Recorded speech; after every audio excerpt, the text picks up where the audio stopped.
Let me see here. Make sure I got a little volume. Got a little volume.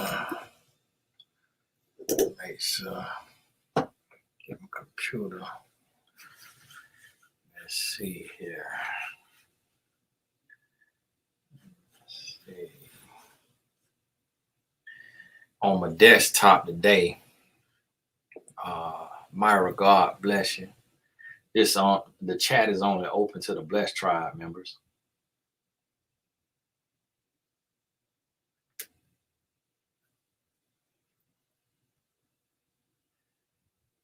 What the hell? No.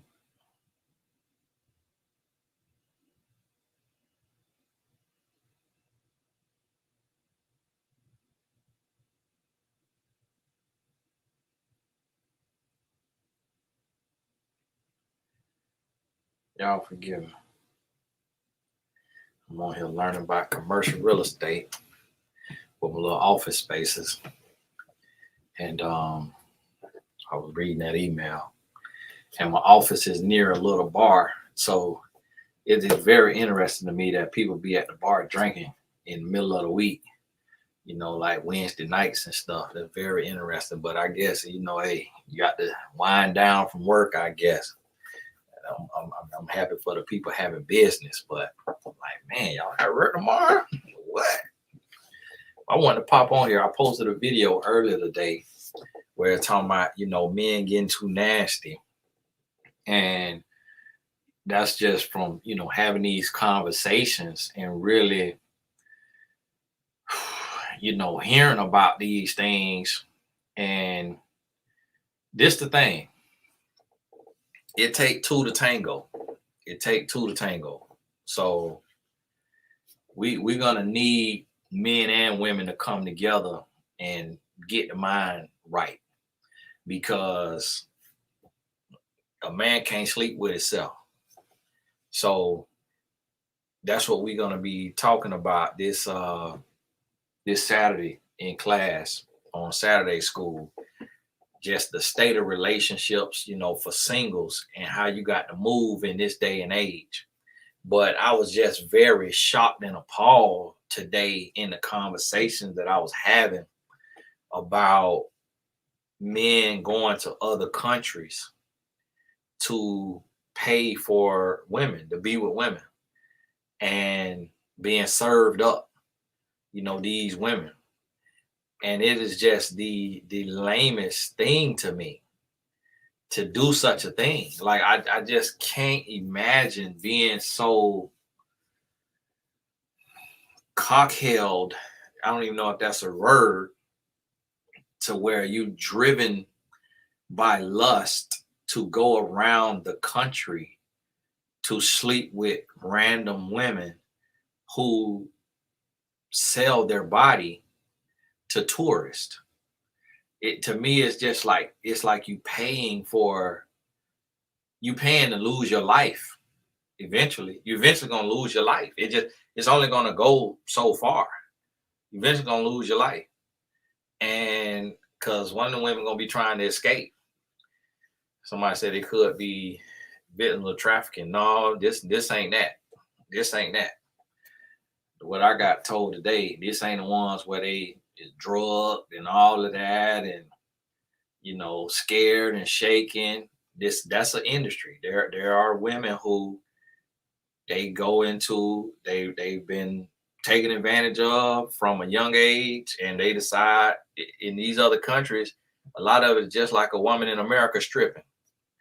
This ain't the one like on Taken, what Carly Russell was Googling, to where they taking them and they putting them in the room and they giving them all kind of drugs and they can't really see and know what they doing. No, these here, this the other kind where they ready Freddy. And it's an underworld, and it's men in it and it's women in it.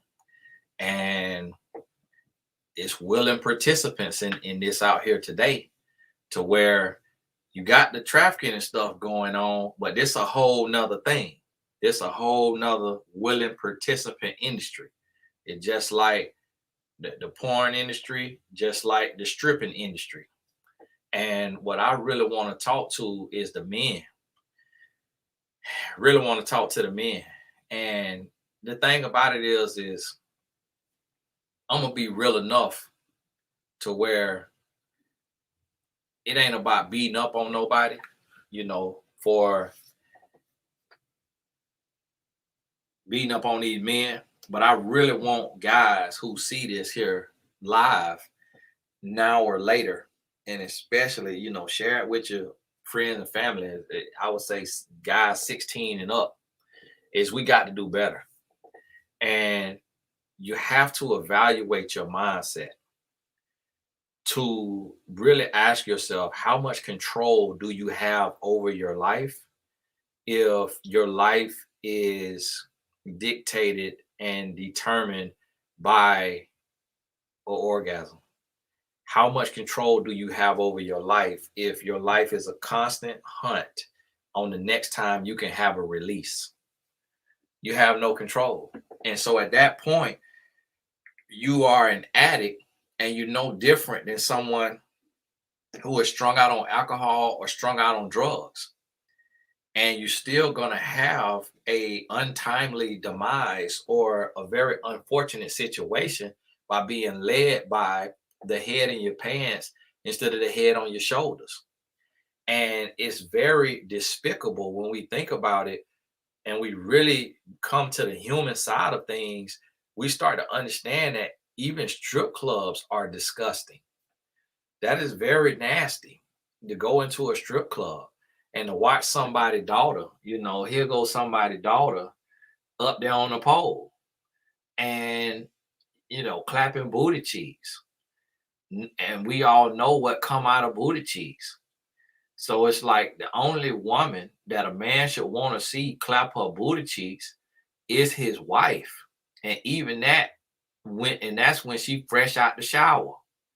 I'm not finna be in here watching Unicorn on her third, fourth dance of the night.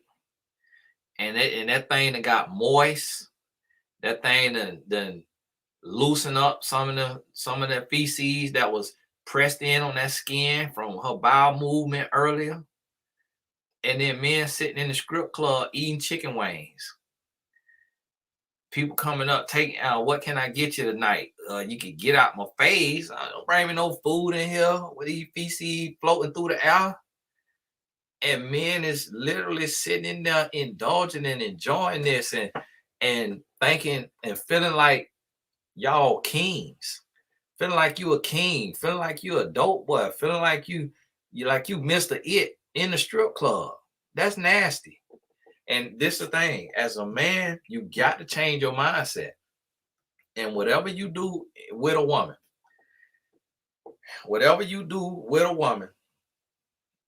you have to ask yourself, would I sign my mom up for this?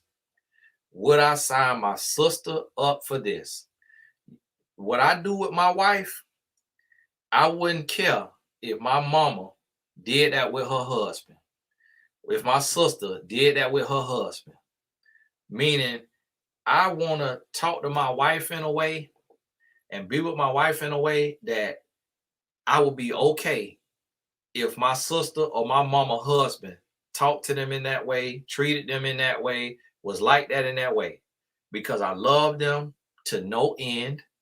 I will take a life for them. I will give my life for them. So any interaction that I'm going to have with any woman, I want it to be an interaction that I would be okay with a man having that same interaction with my sister or my mama. Because what we cannot do as men is go around and pick and choose which women we feel deserve to be treated right and respected, and which women we feel deserve to be treated like trash. Because every single woman is a child of God. And now God played a joke on me, Angel B, God bless you, by making my birthday on International Women's Day. I probably was my birthday before it was International Women's Day. But and then it's the work that I'm called to. And you know why it's work that I'm called to is because I was lost out there. I saw women as a piece of meat. And I had to run into Jesus on the road to Damascus. And I had to be woke up.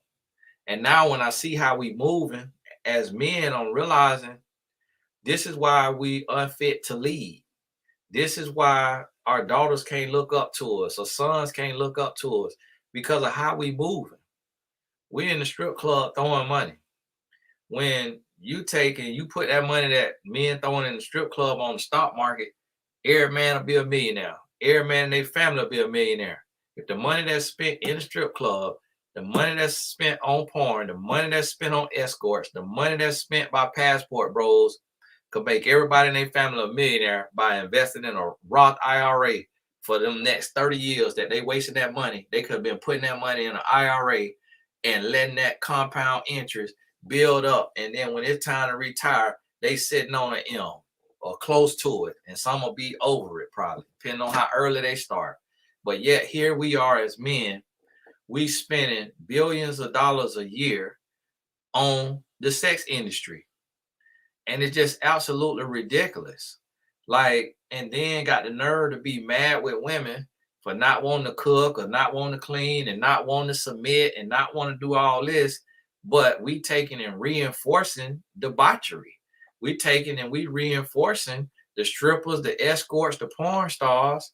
And it's absolutely disgusting. And I'm going to tell you, there is no secrets. There are no secrets. What you do in the dark going to come to the light. A woman I probably slept with when I was 19, 20 years old, probably still telling that story today because ain't no secrets. I could have slept with the woman and never talked to her again. She might be telling her homegirl, oh, I think I slept with him after the club one night. Yeah, he used to be nasty. There are no secrets. So what I'm trying to get guys to understand is that what the stuff you doing behind closed doors, your daughter gonna catch you, your son gonna catch you, your woman gonna catch you. So you might as well cut it out your life. You might as well cut it out your life because the strongest man in the world is a man who can control himself. So if we don't have self-control, if we don't have discipline, then we have nothing. Like it does us no good to go out and pursue money and to be ambitious and want to make money and to be able to, get all this money and then end up losing it all. Prime example is Zion Williamson. So here goes Zion. God bless his heart. Young man, I feel bad for him. Just either wasn't given the game or didn't listen to the game that he was gave. And I'm going to tell you, the young guy that's under my voice, the young guy that I mentor that's in the NBA, they're not in the headlines because I'm giving them the real game all the way 100%. And I will make them feel stupid. I will make them feel stupid if that's what it's going to take for them to change their life. And I tell them, I literally tell the guys, the pro athletes that I mentor, and I've been mentoring pro athletes since 2010. I probably done mentored more pro athletes than any other individual. Over 400 or 500 pro athletes that I don't work with. And I tell them, I say, listen, bro, you ugly. Unfortunately, the world says you ugly. The woman that you are with does not like you. She wants you for your money. I hate to break it to you like that. I know that you think that you're cute because Jay-Z says no such thing as an ugly billionaire. You are not Jay-Z. You're not Jay-Z. You're not a billionaire. Let me ask you a question. This woman that you're sleeping with, could you get her in the 8th grade? The 8th grade version of her, the 10th grade version of her, the 12th grade version of her. Before you had this money, is this what your girlfriends look like? No, that ain't, no. Okay then, why do you all of a sudden you think this woman who looked like a Victoria's Secret model, who looked like a supermodel, all of a sudden wants you? That woman don't want you. And that's how real life be with these guys. And the thing about it is y'all fellas have to understand the spiritual side of things. So you can't go and sleep with a woman who give her body to any and every man and think that that's going to be a safe space. Like, guys are literally pillow talking with women in the sex industry, just laying there giving them all their secrets and just pillow talking and just laying up. Like, when you look at a lot of the lives that's being lost in the inner city and even in the rap game or whatever, when we see men losing their life, it's always dealing with a woman. You're always dealing with a woman. Something that they done with a woman. They done went and slept with somebody's woman, slept with somebody's girlfriend, slept with somebody's wife, slept with somebody's baby mama, slept with somebody's sister. They done got into it with her, done cussed her out, or done put hands on her, and then now he end up dead.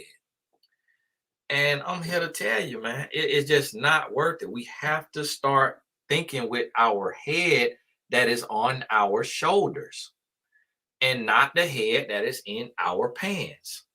And we have to understand what is real life, what really matters in the grand scheme of things. You need you a woman that you can love, that you can respect, that you could treat like a queen, and that you can build with.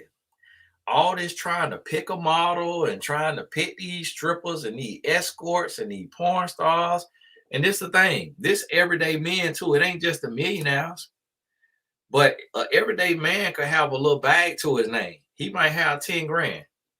If he DM his favorite star off the Nasty movie, he could say, hey, would you be open to a night with me? How much would you charge for a night with me? That woman might say $1,000 because she might be getting pennies on the dollar doing the movies, them nasty movies she doing. She might say $1,000. She might say $5,000. I done coach escorts who done charge these pro athletes and these celebrities $50,000 for a weekend. These women is going and selling their body right here in America. But guess what? A lot of the average everyday men can't afford $1,000 per hour or $1,000 a night or $2,000 a night.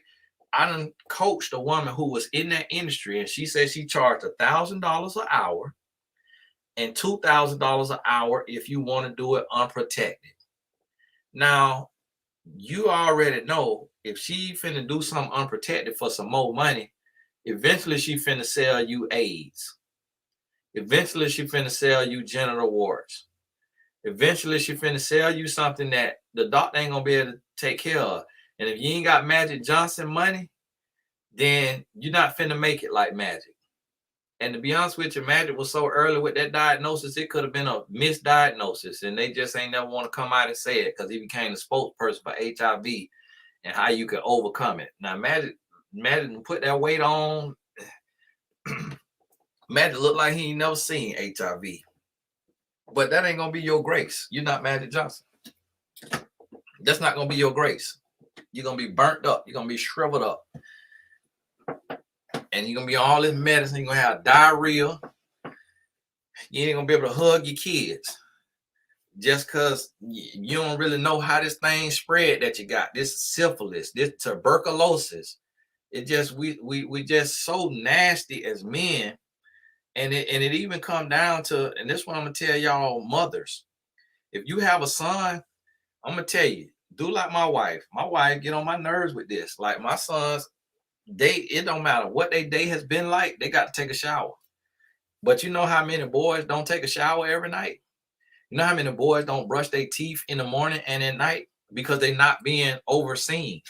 They mama not watching them. They daddy not watching them. You know how many boys is walking around, they toes stink, they nails dirty, just they dirty because men is just naturally dirty. We naturally dirty. A man has to be taught hygiene. And so because it's also stemming from childhood to where men is so dirty, think about it. If you got a little boy, if you done ever raised a boy, you know that boy do not like showers. It might be one boy that likes showers that the world has seen. I ain't seen it. Even as a little boy, I ain't want to brush my teeth. I ain't want to take no shower. We used to run the water in the tub, stand outside of the tub after playing all day long, stand outside of the tub, stick our hand in the tub and splash the water every few seconds. Every few seconds, we splash the water and we outside the water like something gonna happen to us if we get in that water. And then my girl cousin got caught one day by my grandma. My grandma ain't had no legs. My grandma rode in there on her wheelchair. She had an electric wheelchair. Came in there, seen my cousin in there splashing that water with her hand. I think I probably snitched on her because I used to like to see people get whoopings as the stuff I'd beat and just did. And man, my grandma wore her behind out. And this was a girl. My girl cousins ain't even like taking baths. So a lot of time, this how you could help prevent this too. By teaching, we have to teach our sons to respect their body, to love themselves, to value themselves. We ain't got to have them now. Don't now. You ain't got to have your son paint his nails and all of that like these boys out here doing today. And I'm gonna tell you, the reason why you see these pro athletes and these rich men, and then if I see a broke man with his nails painted that say he heterosexual, I might backhand him. I might slap fire from him. Boy, you at least have you some money if you're gonna paint your nails now. Come on now, bro. Come on now. Come on now. But I'm gonna tell you why these guys is painting their nails. Because they feel frisky. They are feeling frisky. They feeling promiscuous, and it's coming from pornography. A lot of people don't understand that. People think that the reason for divorce is finances. That's what they put on the paper. If you ever been married, ain't nobody getting a divorce over money. That is what they put on the paper. Anybody who done been married, ain't nobody ever got divorced over money. Money might be a byproduct. It might be what you go to arguing over because the man is watching porn all the time, and now there's no chemistry in the relationship because they're not intimate, they're not sleeping together. There's no thing. And then you start fussing and arguing over money. So when you go to the divorce and you know these records finna be public and people gonna read some of these transcripts from the court and stuff like that, you're gonna say it's over, it's irreconcilable differences. It started off money. That's the way the finance coaches make their money, by telling you most of the divorces coming off finance. I work in relationships every day, the real behind the scenes. And out of the thousands of people I work with, ain't nobody ever told me they breaking up over money. That ain't what it is. 9 out of 10 of our problems today with men is stemming from pornography. It's stemming with pornography. And I'm telling you that because it's a perversion. It is a perversion. And it is warping the minds. It is stealing the minds. And it is warping society. And the crazy thing about it is, and let me help y'all understand, the reason why pornography is legal and the reason why strip clubs are legal is solely for control. Because if you could be addicted, you can be controlled. If you don't have discipline, you will be controlled. You have to have discipline and self-control. You have to have self-love. See, it's just like this right here. If I go somewhere to do some work in the industry, they can't control me. Can't nobody tell me what to do. A lot of times I sit and our companies come to me. There's so many companies that come to me and they pitching their company to me. They pitching their brand to me. And a lot of companies that I've talked to have raised millions of dollars, but they have so many holes in their company to the point that I'm like, how did they raise millions of dollars with all of these deficiencies, with all of these unmet needs, with all of this stuff that does not make any sense? You know why? It's a porn brain. Because the men who invest in, they so accustomed to giving into lust and feeding lust that they become greedy in every area of their life and they want to strike gold. So when you don't have self-control and all you want to do is strike gold with a woman that you can sleep with or money that you can make, you're going to make bad decisions. You're going to make irrational decisions over and over again. And this is the thing, this is what we're seeing. And we need responsibility between men and women. Because one of the things I'm gonna tell y'all too, for the women who see this, y'all have to stop getting on your back. You have to keep your legs closed. One of my videos that went viral a long time ago was close your legs. Close your legs. Because the woman is the receiver. So it don't matter how hard a man dang-a-lang is. If a woman do not get on her back, he got to take his bat and ball and go home.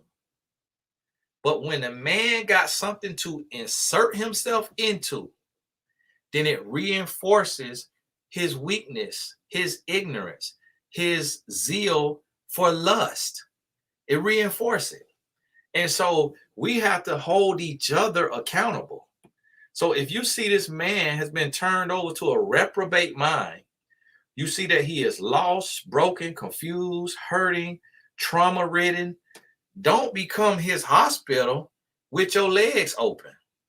If you want to deal with the man, then talk to him and make him communicate and have a conversation and express himself.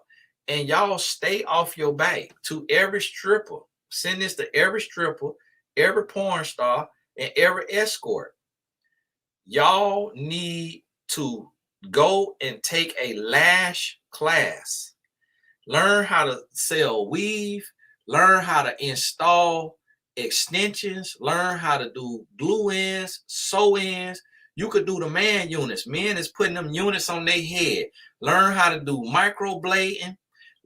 Get you a chemist, and for $2,000 you can formulate any kind of formula you want. Make a hair growth oil.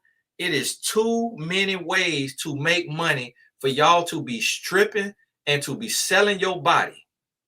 When you got women who have jumped off the porch with a product and have made millions of dollars, there is no reason that a stripper should be employed, that a porn star should be employed, that a escort should be employed.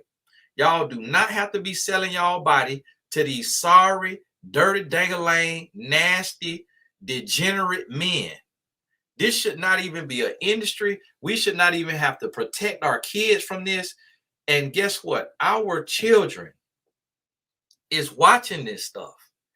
It's on their phone because the stuff is free. The stuff free. I remember a lady came to me for coaching. And I go down the list with my clients and I fill out their demographics so I know how to talk to them and what they're doing. So I ask them their location, their relationship status, their parental status, their occupation, their age, and their race or nationality. I ask them all that information because the way that I will talk to and work with a 50-year-old is different than a 25-year-old. Somebody from Florida is different than somebody from New York. Somebody with 4 kids is in a different place of life than somebody with no kid. So I get all that demographical information at the beginning of the call. Coaching this lady one time, she say she's a porn star. I say, okay. And she say, my name's such and such. I Googled her name and her videos of sucking and swallowing was right there on the Google video for free. I didn't have to go to a website. I ain't have to put nothing in. I was absolutely floored that this was right there, automatically playing on Google, just automatically playing right there in the video thing. I'm like, oh my goodness. And that was one of the craziest experiences that I had as a life coach, because I'm like, wow. And now this was an introductory session, so this wasn't even no paid session, and I don't think she ever did a paid session. But in that session, she told me this, and this one I'm gonna tell y'all. This is what the lady told me. And see, I can talk about this because this wasn't no paid session. We ain't have no NDA or nothing. I ain't saying no name or nothing like that anyway. But I'm gonna give you this here information. You know what that lady said to me? She said, Tony, every woman in my industry would love to sleep with you because of what you represent, who you are. They would love to sleep with you. But the reason why none of us try you is because we don't want to break up a happy home. I told her, y'all wouldn't succeed if you did try. Because one of her co-workers, somebody in her company, in her downline, because they was all escorts, she DM'd me and no, I DM'd her because I had this thing on Twitter to where everybody who retweet me twice, I DM'd them. This was when I was building my Twitter brand. It probably was 2010, 2011, 2012. I DM'd them and say, thanks for the support. And I just copy and paste. Everybody who I see twice when I'm going through my retweets, and I might have 800 retweets on one quote. This how I market and network, internet marketing. That's another little side lesson. I DM, thank you for the support. Thank you for the support. Thank you for the support. One time, this lady wrote back. She said, I would love to support you in other ways. And I wrote her back. I said, no, thank you. Retweets are plenty. And then I clicked on her profile and seen all these scantily clad pictures. And then I seen her with this other young lady who also reached out to me and gave me a list of all these celebrities she had slept with. And then I realized from this other young lady who reached out to me that they all work together as escorts and porn stars. And so the thing about it is they got so used to seeing the nastiness and the filth of men that they came to me to see if I was just like every other man. And now when these three women, and it was one other, when these four women realized that I wasn't like every other man, and then there was two real big strippers outside of that, so that made six, and I could be forgetting a few. When all these women realized that I didn't shoot my shot at them, that's when it restored their faith in men to say, wow, not every man is a dog. Not every man is that horny. Not every man has no integrity. But the names on the list of the men that these women gave me that they had been paid by, I was absolutely floored. I was absolutely floored because a lot of these men are married. A lot of these men are mega celebrities that are married and that are promoting their wife. And that when they post pictures, you see couples goals, couples goals, couples goals, couples goals. And here it is, these women got them on their body count, got them on their paid clientele list. And so this what I know for a fight. Now, and here's the thing. Now, see, back then, it was a little more, the game was different to where one of the ladies told me, she said, Tony, we paid to shut up. So she said, I'll never out one of my clients publicly. She said, I'm just telling you because you're a life coach and I know you're not going to say their names publicly. And so I never say their names anyway because I don't want to ruin their marriage. I don't want to ruin their brand. I don't want to ruin their life. And some of them could have been lied on, but these women ain't had no incentive to lie. You know, incentive to lie because I'm not a blogger. I'm not somebody that's finna go say nothing. And I'm not finna pay them hush money for these men. But they was coming and they was pouring this out because they say they want to change their life. One of them became a minister, another one became real estate. And so here I'm looking around and I'm seeing all these men who promoting their wife and doing all this stuff, but yet they paying these prostitutes, which they would call themselves escorts. $1,000 an hour, $2,000 for unprotected. Now that is the stupidest thing in the world, but it's really just men who are so given to lust that they paying this money. Y'all gotta give my her the engine. I'll make sure it ain't sound like my engine. That they paying this money for these experiences. And see, what you have to realize is just like, I don't know if it's true or not. I don't know if Drake child's mother was a porn star. I'm not sure, but I know that he deal with a lot of strippers, and the reason why these guys deal with strippers is because in real life they was seen as lames. In real life, and even with these athletes, what you got to realize is that these athletes, majority of the athletes, pro athletes and rappers and people in the industry, you have to understand, to become a pro at something, you have to give it a lot of time and a lot of dedication, a lot of hours. When somebody is dedicating time and hours and all of this stuff to something, they become antisocial. They become separated from society. So they are at their computer, they in a room. And so a lot of this about, oh, got bodies and oh, all this right here be lies. A lot of this tough guy stuff, they get that after they get money. But who they are as a person, it's like when you really was out there, when you really lived it, when you really done seen and done things, you really don't feel the need to go express yourself in no crazy, weird way, like painting your nails and doing all that nonsense. And these guys is getting so many tattoos. And I know a lot of guys with a lot of tattoos. I don't understand it. I don't understand it because it's short-sighted, because you're gonna be 80 years old. And it's just not gonna be a good look for your granddaughter to come up to you and when you're 60, 70, 80 years old and you got all these tattoos, and she wondering why you look like an oil spill. And she like, what is all that black stuff on your skin, Papa? And then you got to say, oh, these are called tattoos. Well, why do you have that? Can I get tattoos? And you like, no, you don't need that, princess. Well, why do you have it, Papa? And it's like, we're not thinking. We're not thinking. And it's solely to look cool. And that's really why I can't have friends.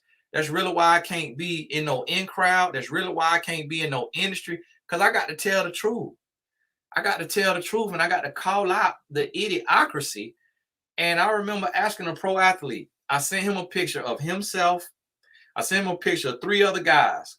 I said, why do all of y'all come into the league looking like church boys, and then a couple years into the league, y'all look like ex-cons with all of these tattoos, and a lot of times a different hairstyle.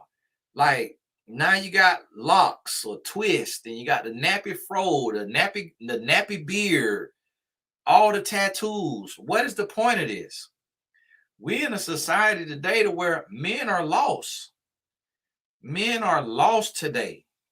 And we got to confront it, and we got to hold each other accountable. And I'm gonna tell y'all, and for the ladies, a lot of times when y'all see, for the women who watch this, when you see men talking to men, y'all be quiet, stay out the comments, and let that conversation happen. Because what happened is when women jump in, get them, Tony. Yeah, get them, Tony. Now it look like I'm a simp and pandering to women and saying what women want me to say, instead of it just being between man and man. And a lot of times when men see women jump on their bike and go to doing all this right here, that make the men worse, because they want to do the stupid stuff out of spite for women, because they don't want to be told what to do. But the only person really who could check a man is a man. Now, who could help a man change? He gonna go to a woman. 9 out of 10 times, it's gonna be a woman's influence, but it ain't gonna be no woman from off the internet. It ain't gonna be what he read in the comments. It's gonna be a woman in his life that's gonna keep it real with him and tell him the truth. But today, we so lost, and then women are reinforcing how lost men are. And then women are also starting to reinforce the ignorance of women. So now women praising women who's showing off their body, who is butt naked in public, basically see-through clothes, instead of saying, hey, that ain't necessary to be showing all your private parts. So it's like, if you could go to the gala, if you could go to the dinner, if you could go to the concert and you show all your private parts, then that also desensitizes us from stripping and pornography. Because regular outfits today is showing all the private parts. So now, then why not just have that same outfit on? I remember coaching a stripper, and she was like, Tony, I don't take my clothes off. I don't even get naked. She said, what I do is sensual and it's exotic. And she told me she made $8,000 a night. And she was one of the top strippers in the country. And she said she didn't even have to take her clothes off. And so that means the outfit that she got on the stage is the same bathing suit that women wearing to the beach. That's the same undergarment that women got under that fishnet cover up that's at the Usher concert.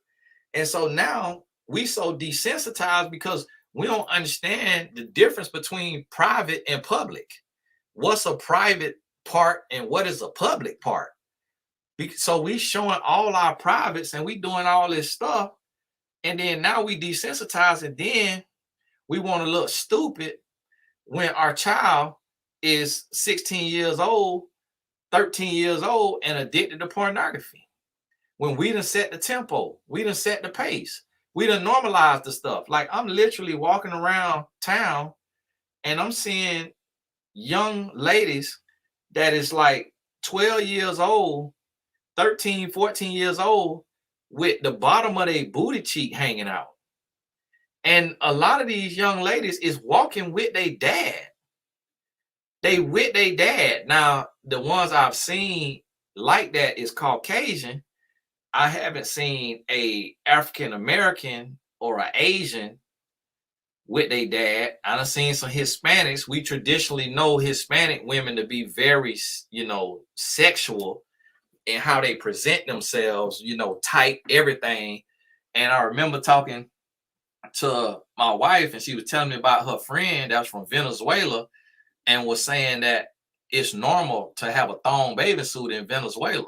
Like, over where they from, it's normal to have thong bathing suits. So it's some cultures that's very sexual, and like it's normal to be nude on the beach in some places. And that's just another version of Sodom and Gomorrah. That don't make it right. But we out here, we doing so much, and then we not even raising our children right. And we're not having these conversations because we think that if we talk about pornography, we talk about strippers, we talk about escorts to our children, that we introducing them to something. You ain't introducing your child to nothing. Your child know more than you know.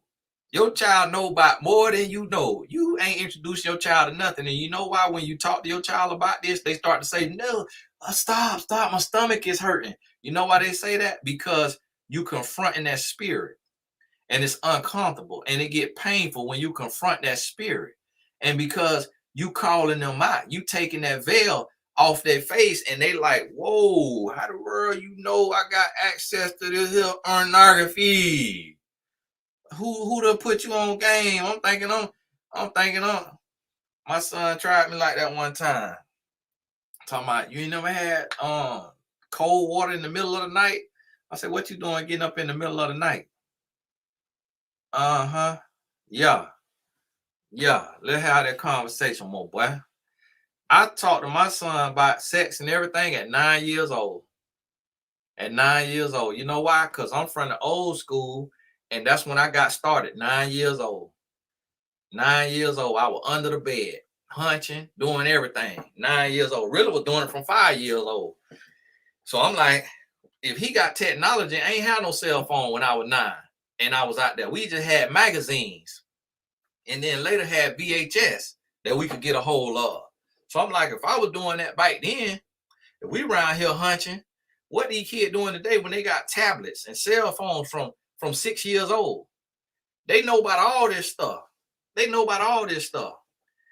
then this the thing. This is why these men is walking with their daughters, with their daughter booty hanging out. And see, this is what I do. See, I study people. And this how, when my clients come to me and they show me the picture of their boyfriend or their girlfriend or their husband or their wife, I could read that person. And I tell them everything about that person. And every single time they say, Tony, how in the world did you know that based off of a picture? So a guy just told me that not long ago. He said, man, bro, you got some game for real. because you just described my woman to a T, and I just showed you a headshot. I study people. So the reason why we got these young ladies walking around with their booty cheeks hanging out is because their dad is addicted to pornography. So because he addicted to pornography, he's so desensitized. See, my wife, she get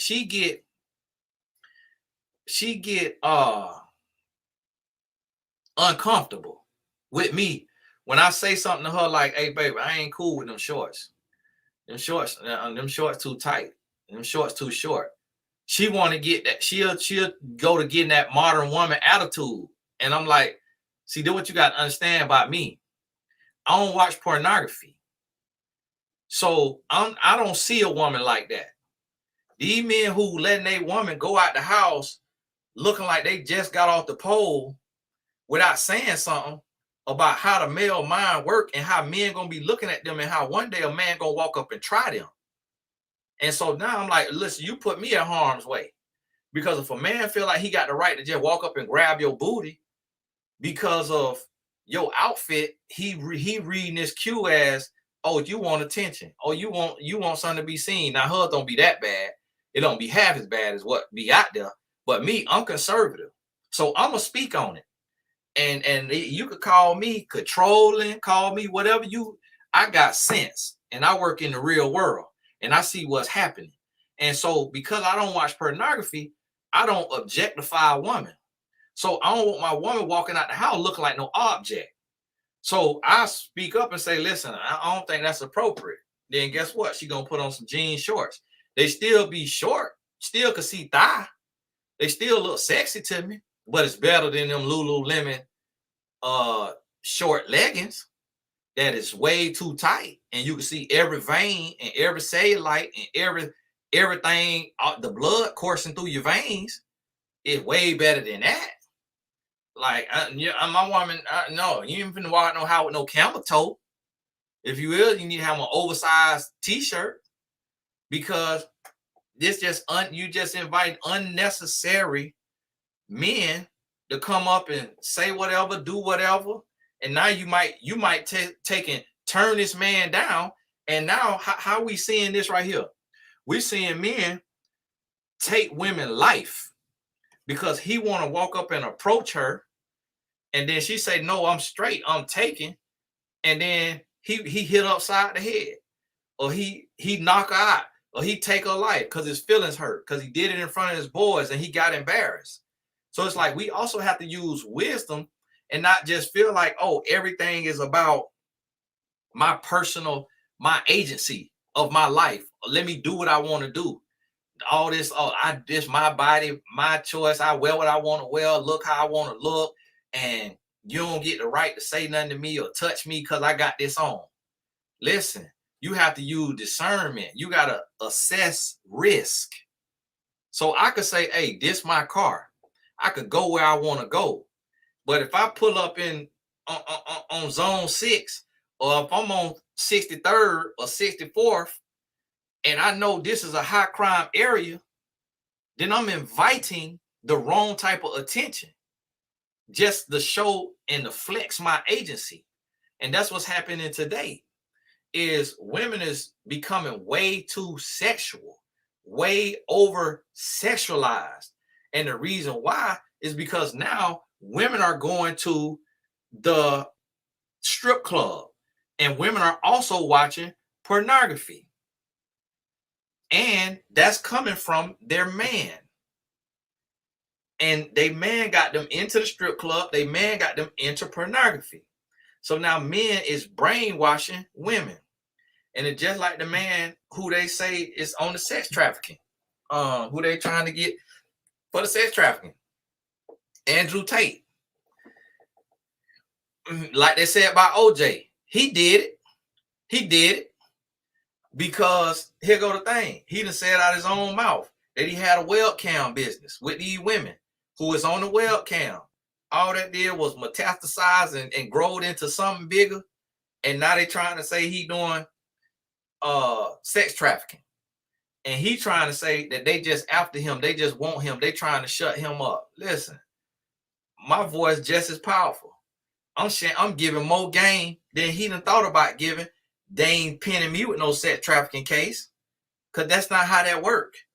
You get exposed for what you doing. You get exposed because you're guilty. And we got too much technology. We got too much forensic science, and now they're trying to show text messages to these women, set them up. That the women never said that they wasn't being sex trafficked. The women never said that they wasn't doing it. They just said, "Listen, we fed up. We finna tell." They say we finna tell and not tell them that we told. We finna tell and act like we ain't tell. They ain't say that the people innocent and that they ain't doing nothing. But see, all of this right here is coming from all that energy. And whether it's true or false, it's all coming from that over-sexualized industry, to where men is and then they showed the boy. They showed the man Andrew Tate. He had it's a reel on Instagram where he said when he was in high school or something, he talked to a guy who had a Lamborghini, and the guy told him how he got a Lamborghini. When that reel, they show that man Andrew Tate. That man had little fuzzy hair like Trae Young on the Atlanta Hawks guy. He had glasses and he was this big. I say, see there? That's what I be trying to tell y'all. These men was bullied. These men was lame. Was seen as lame. I don't like the word lame. I ain't calling them lame, but this is how they was treated. The same thing with these athletes. The same thing with these rappers. When you really study most of these athletes, most of these rappers, most of the culture influences, they are lame. And I don't mean that in no derogatory way. What I mean is they had their tail tucked between their leg, and they were scary, and they were walking around scared. And then from being in the lab, from consistency and dedication, they became great at what they do. And then they got money, and then they got false confidence, and then they create the image that they saw the men in their neighborhood and at their school had naturally. But being cool naturally does not produce money and success. You got to be a little antisocial and a little different to really make money and have success. The real cool guys and the real cool girls from high school, majority of them, 90% of the time, they fall off. And it's the people who was antisocial or called nerds or called squares or called lame. That's who become the stars, the celebrities, the millionaires, 9 out of 10 times. Even Michael B. Jordan, that was voted sexiest man alive.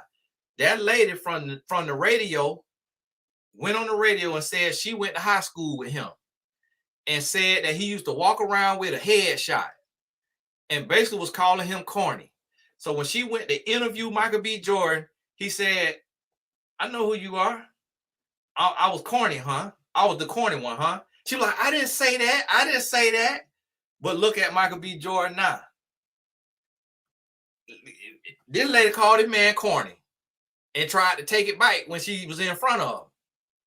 But when you look at it, when you look at somebody like when we look at like a Rick Ross, you take that beard off Rick Ross, what Rick Ross gonna look like?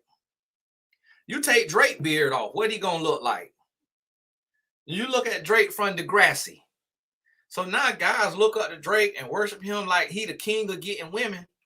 But when really what he was before he became a rapper, that was always like, that was like, that image, that look was like the bestie. That was the best friend who carried a girl books and carried a girl teddy bear at the fair. Drake old look. But now he's certified lover boy. No. But see, that's why he and guys like him sleep with porn stars and sleep with strippers, because they see these women as objects. So they go to these women to learn how to have sex. They go to these women to learn their way around a woman's body, and they feel like this is a safe space because this woman is paid to shut up. She is paid, so she got to keep this confidential. So if the man got a little thing, or if the man don't know how to use his thing, they go to these sex industry women because they paying them for confidentiality. And what they don't realize is nothing is confidential. So it's gonna be told. And this is what's leading society. And so these guys, they showing that it is okay to sleep with strippers. It is okay. You got the guy, Adam 22, who married a porn star. And then when the man done put that meat leg on her, the man go and do an interview, I think, the black man do an interview. And I read that the man said that he was doing it better with her than the lady husband. So now the guy, Adam 22, come out and make a video like he mad. I don't know if it's a publicity stunt, though. Look kind of like it could be a publicity stunt to get more people to go watch they tape. And I'm going to tell you, that's nasty. That's absolutely nasty. It is absolutely disgusting. I'm like, what in the world? I'm like, what in the world? I'm like, where in the world? I'm going to tell you the truth. Me personally, I done coach strippers.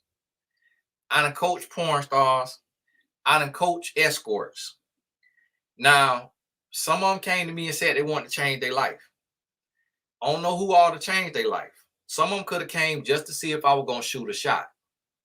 Just to see if I was going to try to hit on them. Try to make a move. Some of them probably came for that. Now, they all seen that I ain't shoot no shot. I ain't make no move on them.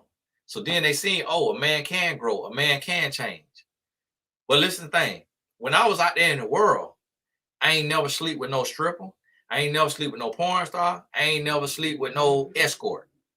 The reason being is because I'm not finna willingly go lay down with a woman who I know could have given her body to hundreds or thousands of men.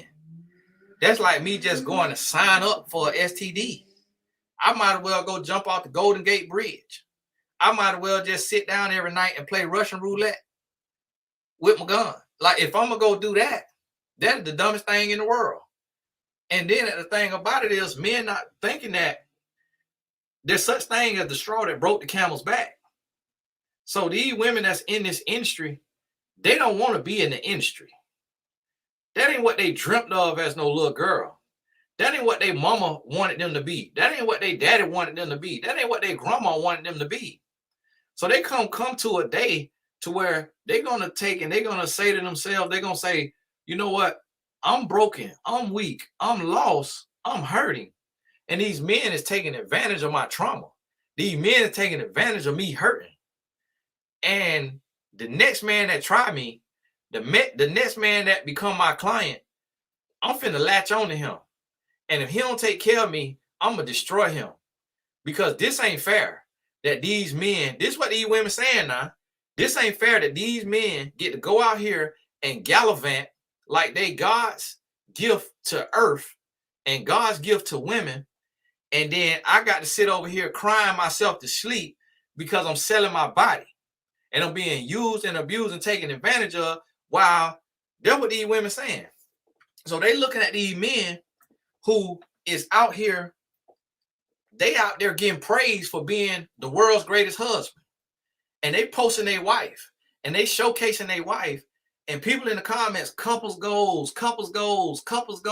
And people don't even know that these men is paying strippers. I mean, paying escorts, paying for sex when they on the road, flying these women in, having these women sign non-disclosure agreements, and then paying these women this money. And these women is going and telling these names to their therapists, telling these names to their life coaches, telling these names to their mama, to their best friend. And then everybody around these women got to task themselves to be quiet because they don't want to get their daughter life taken.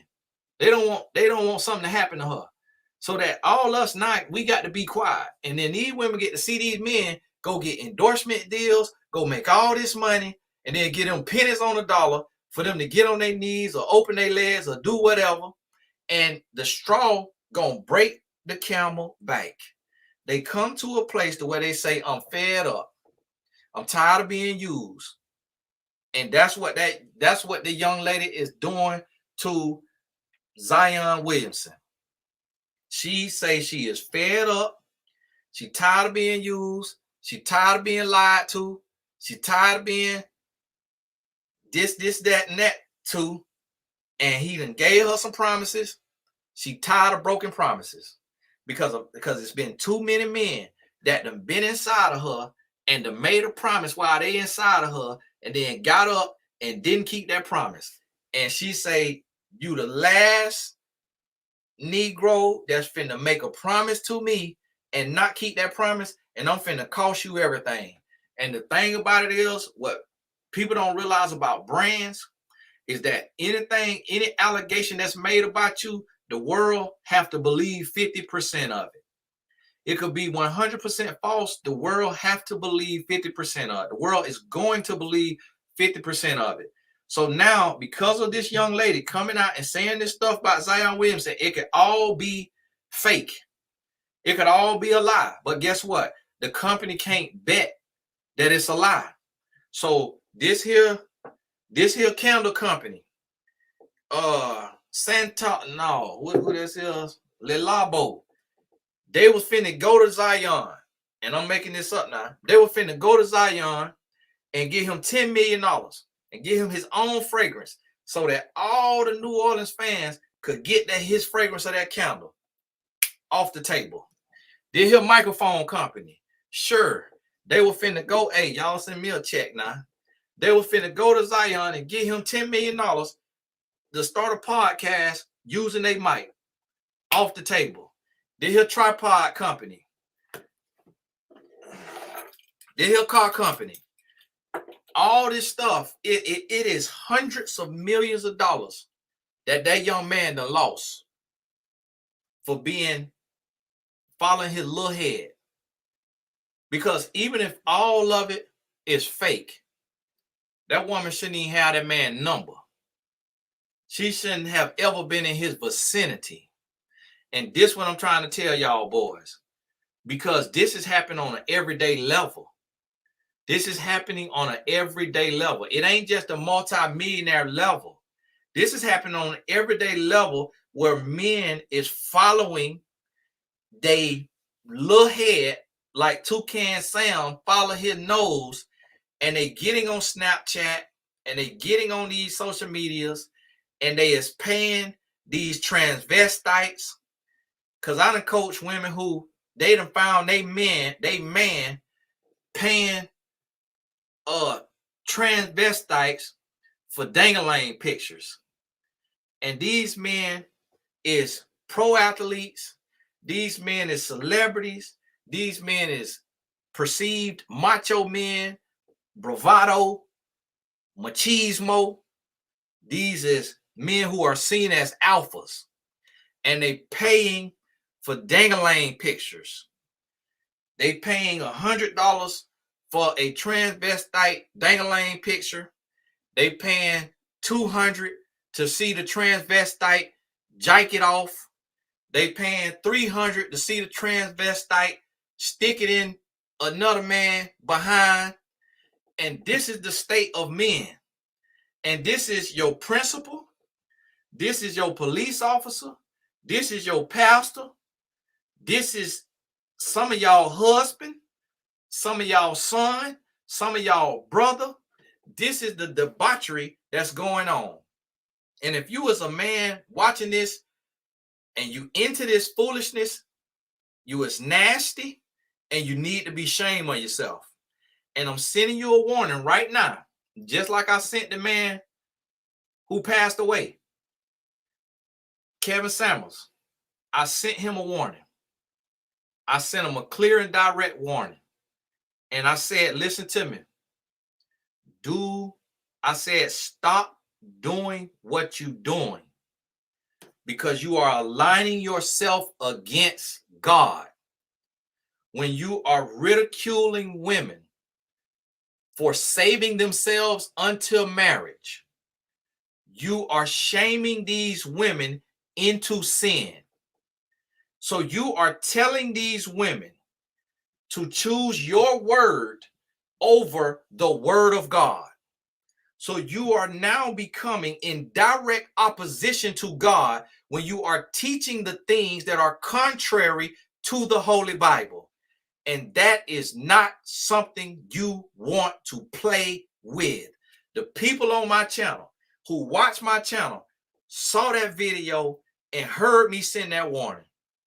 And I'm sending a warning to every man right now who is watching pornography, who is going to the strip club, who is paying for nasty pictures, who is paying for nasty videos. You are going to get exposed. Do you know what? I had to even check myself. I had to check myself from even being tempted to look at booty on Instagram, because these women will have on these tight leggings and be doing squats, and have on the little short leggings and want to get on the machine that do this in the gym and want to show all kind of booty. And that is enticing. But you know what I realized? You know what I thought about? And so what I started doing is I started going to if something like that came up on my popular page, because your popular page is curated by what the people you follow is looking at and engaging with. And then whatever from that popular page that you engage with, it'll continue to be populated. You'll continue to see that type of content, whatever you engaging with. But the initial curation is just what's popular online. And a lot of times that's also determined by who you follow. So what I started doing is, if I see a woman who is showing all kind of booty in these leggings and doing these workouts, I started clicking on it and started hitting the 3 dots at the top, and all the options pop up, and then I click see fewer posts like these. And every little nasty woman post, I click see fewer posts like these. You know what I realized? Because when I watched The Social Dilemma on Netflix, the movie that's called The Social Dilemma, when I watched that, I realized that the staff that's at Instagram, that's at YouTube, that they could go to my account and they could see all my account history. So if they see me on here doing a live and I'm condemning men for being nasty, and if they go look at my history and I'm looking at booty flexing, women flexing their booty, they could be like, hey, Bill, come here, Billy. Hey, Amanda, come here. Hey, Lizzie, come over here, Liz. Hey, look at here. Let me take you in here. You know, life coach Tony Gatson, that we have to monitor his lies because it's crazy stuff he be saying, and we don't know if he's gonna start a revolution, try to overturn the government one day. So you know how we gotta sit here and watch that. Look at his history. So I had to start thinking about it, and I had to start saying, hey, hold on now. I might be looking at this woman picture, and I might say in my head, oh, this research purposes. This giving me topic to see what's going on. I could justify how I want to justify, but then the Lord started to convict my spirit and say, listen, we don't want one soul lost. We don't want one soul deterred. So if you carrying my message, I want you to realize that what you think can't be seen can be seen. I want you to realize that the person at the phone company could read your text messages if they need to. Just how, what's the lady name? Carly Russell. Just how they went. And just like that, you think you on Google and incognito. You ain't in no incognito. You ain't in incognito. Everything you searching, they could go and see what you search. Every text message you send, they could see that text message you sent. Everything you sent. You hear me? So ain't nothing hidden. So you a principal, you a pastor, you a police officer. You think what you doing on your phone is secret? Nope, they watching it right there with you. The staff up there watching it. Because listen, you remember when Megan Good, Gabrielle Union, and somebody else, nude pictures was released. And now I watched Megan Good on My Brother and Me. So I ain't Google Gabrielle Union, but I ain't gonna tell you no lie. Now I Googled to make it good. I'm gonna research a little bit, see what's going on. I researched, and the picture came up on Google of her holding old breast out and old Devon Franklin over there looking in the camera teasing. So I say, here you have a husband and wife having an intimate moment. He say, show me a little something, because I'm on a good road. She show him her breasts. He screenshot it. He got his Clout on. It go to the Cloud. The employees or somebody hack the man Cloud, release the picture. Ain't nothing secret. And this wasn't even no funny business. This husband and wife. From that point right there, I stopped asking my wife to send me anything. I heard Aisha Curry say she sends Steph Curry news all the time. Well, guess what? One day we gonna see them. What they gonna be online? I ain't gonna search it now.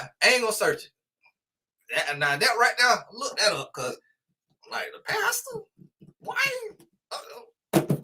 Google like. So listen, ain't nothing hidden. So this why I'm sending this warning to y'all men is that you're going to get exposed. You keep messing around, you're going to get exposed. And this expose could be one of these women that you cheating on your wife with, your girlfriend with, gonna come out. She ain't got to be no stripper. She ain't got to be no porn star. She just gonna have enough. She gonna be fed up of your lies, and she gonna come out on you. And she gonna talk about you. And see, the reason why I can talk like how I'm talking, because I'm not pulling no Derek Jackson. It ain't a woman in the world, and I need to say man or dog, because the way these men moving today, they say, oh, it ain't a woman in the world can say I'm cheating on them. Yeah, but it's a man that can say you're cheating on your wife, or it's a dog that can say you're cheating on your wife. So listen, it ain't no man, ain't no woman, ain't no dog that can say Tony Gaston is cheating on his wife and I'm in a relationship with him. You know why? I'm not finna play with God. I ain't finna play with God. I'm not finna be on here running my mouth and doing all this talking and then got all these skeletons in that closet. Absolutely not. And I'm gonna tell you something. If my wife got a headache, if she ain't feeling good, and I'm about to have blue, I'm gonna tell you the honest truth. If I got to squeeze me one out, I literally picture my wife. Now you ain't gonna believe that. You ain't gonna believe it. I literally picture my wife. Or I have me one picture and I say, well, hey, I ain't cheating. This my wife. I ain't lusting after nobody but my wife. And this gonna keep me from cheating. This gonna keep me in line. Now, they ain't have no cell phone in the Bible. They ain't have no picture phone in the Bible. So, Lord, if I'm wrong, that once every blue moon, well, I'm on the road and I got to squeeze me one out now. And I'm thinking about my wife. Lord, if I'm wrong, just take it up with me. Convict my spirit. And I walk so closely with the spirit that if I'm doing something wrong, I feel a conviction. What the Lord said to me, don't take nothing from your wife. Don't give your seed nowhere.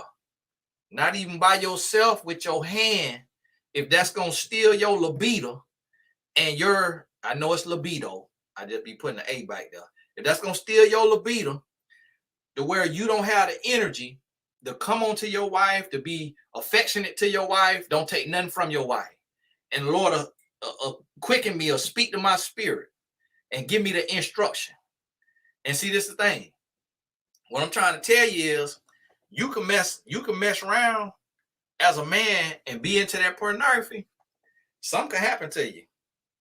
You could get in the car wreck. You get in the car wreck and you were just watching that pornography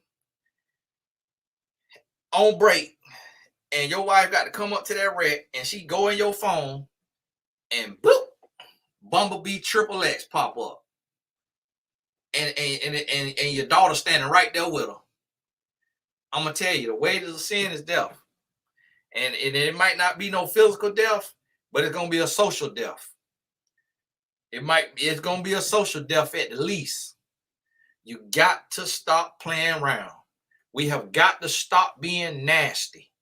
We have got to have some self-respect, some self-love. If you are a man under the sound of my voice, if you want to be successful, if you want to go to the next level, you got to have self-control. You have got to change your life. You have to be able to live in the dark like you are in the light. You got to remember that somebody watching you at all times. Y'all remember when Eric Snowden came out on that movie, and that man had to go in exile. And that man was on that movie, and he was talking about how his boss told him, you ain't got to worry about your girlfriend. She not cheating on you. His boss was telling him, I'm watching your girlfriend on her phone and from her computer. And when Eric Snowden went to talk to his girlfriend, he left the phones and the computer in the house, and he took her outside. And he basically had sign language to her of what he needed to tell her. We be thinking that all these movies is fiction. No. When you pick that phone up and you watching that pornography, somebody could be right on that other end with your phone tapped and looking right at you, watching what you doing through that phone, through that computer. Ain't nothing you doing that's hidden. Ain't nothing you doing that's hidden. When you go and you got that nasty dangalang at gmail.com, and that's your account on this OnlyFans, that's your email on this, they could trace that right back to you. They could trace that right back to your phone, right back to your computer. They could trace that right to your address. And mess around and get in some trouble, mess around, something happen to you, and people got to go digging, all that right there finna be exposed. You could be living a lie right now for your wife and your kids and die untimely death. And when they go to digging through your stuff, find out that you were Mr. Nasty behind closed doors. And your whole legacy, everything you stood for, everything you represent. Y'all men is out here messing with these transvestites and messing with these other men. You're going to mess around. When you die, your wife going to be sitting there and she going to wonder why all of these feminine men is at the funeral. And she finna be looking around like, why is RuPaul's nephew sitting in here? Hiding who? And see, the thing about it is, these spirits that y'all dealing with, these spirits ain't got no couth. These spirits ain't got no respect. These spirits ain't got no self-love. They don't mind about outing you. It's just like when the man went on Twitter and he outed Dwight Howard. This ain't really make no news. It ain't make a lot of news because the blogs was already in the man back pocket, in the white back pocket. But I'm on Twitter and I'm looking at the trending topics, and here go this man who called himself a cisgender. He released a audio on the phone with Dwight Howard, and he talking about, yeah, why did you, Dwight, you told me that you wanna suck D and you wanna get F in the A, and so why you went over there to that brothel or to whatever? And then they got Dwight Howard on the phone, and he like, listen, calm down, I ain't cheating on you. This man came out with that. Then the man say he was releasing it because he say he getting death threats from the white security and all the team. And then I Googled the Dwight Howard name. He was on the Washington Wizards, and it say he was out with a sore rectum, with a sore tailbone. I say, oh my goodness. I said, I don't know if somebody went on Wikipedia. I don't know if this was Wikipedia and they changed it or what. But I'm like, hold on now. Now, I'm gonna tell you like this right here. These folk, they might add a little sauce onto what they telling, but they got a relationship with these people. Because if they ain't had no relationship with them, then they'll be lying on all us. It's like when you see the work that I'm doing, and you see I'm out here doing this. If the transvestites and the cisgenders and the gay men and these other women, these strippers, these porn stars, these escorts, if they lying, then they'll just come out and lie on all us. They'll just come out just for clout and say, I'm doing this right here, right now with Tony Gaskins. I'm doing this right here, right now with RC Blaze. Why they ain't coming out and saying that on us? Because we ain't dealing with them. We ain't got nothing to do with that tomfoolery. But if it's gonna happen, oh, it's gonna come out. It's gonna come out now. Now, it could be people, women who pop up from a man past, and say, oh yeah, over a decade ago, I slept with John Doe, and now he's like a motivational speaker. Everybody be like, okay, congratulations, help us sit down. We don't care about what y'all did 20 years ago. Child hush. But if it's somebody on a mountaintop and they running their mouth and they out here dirty dang-a-lane, it's going to come out. It's going to come out because guess what? It ain't enough hush money in the world. Ain't enough hush money in the world because these spirits, they moving with a reprobate mind. So these spirits, they moving in a way to where they also want attention.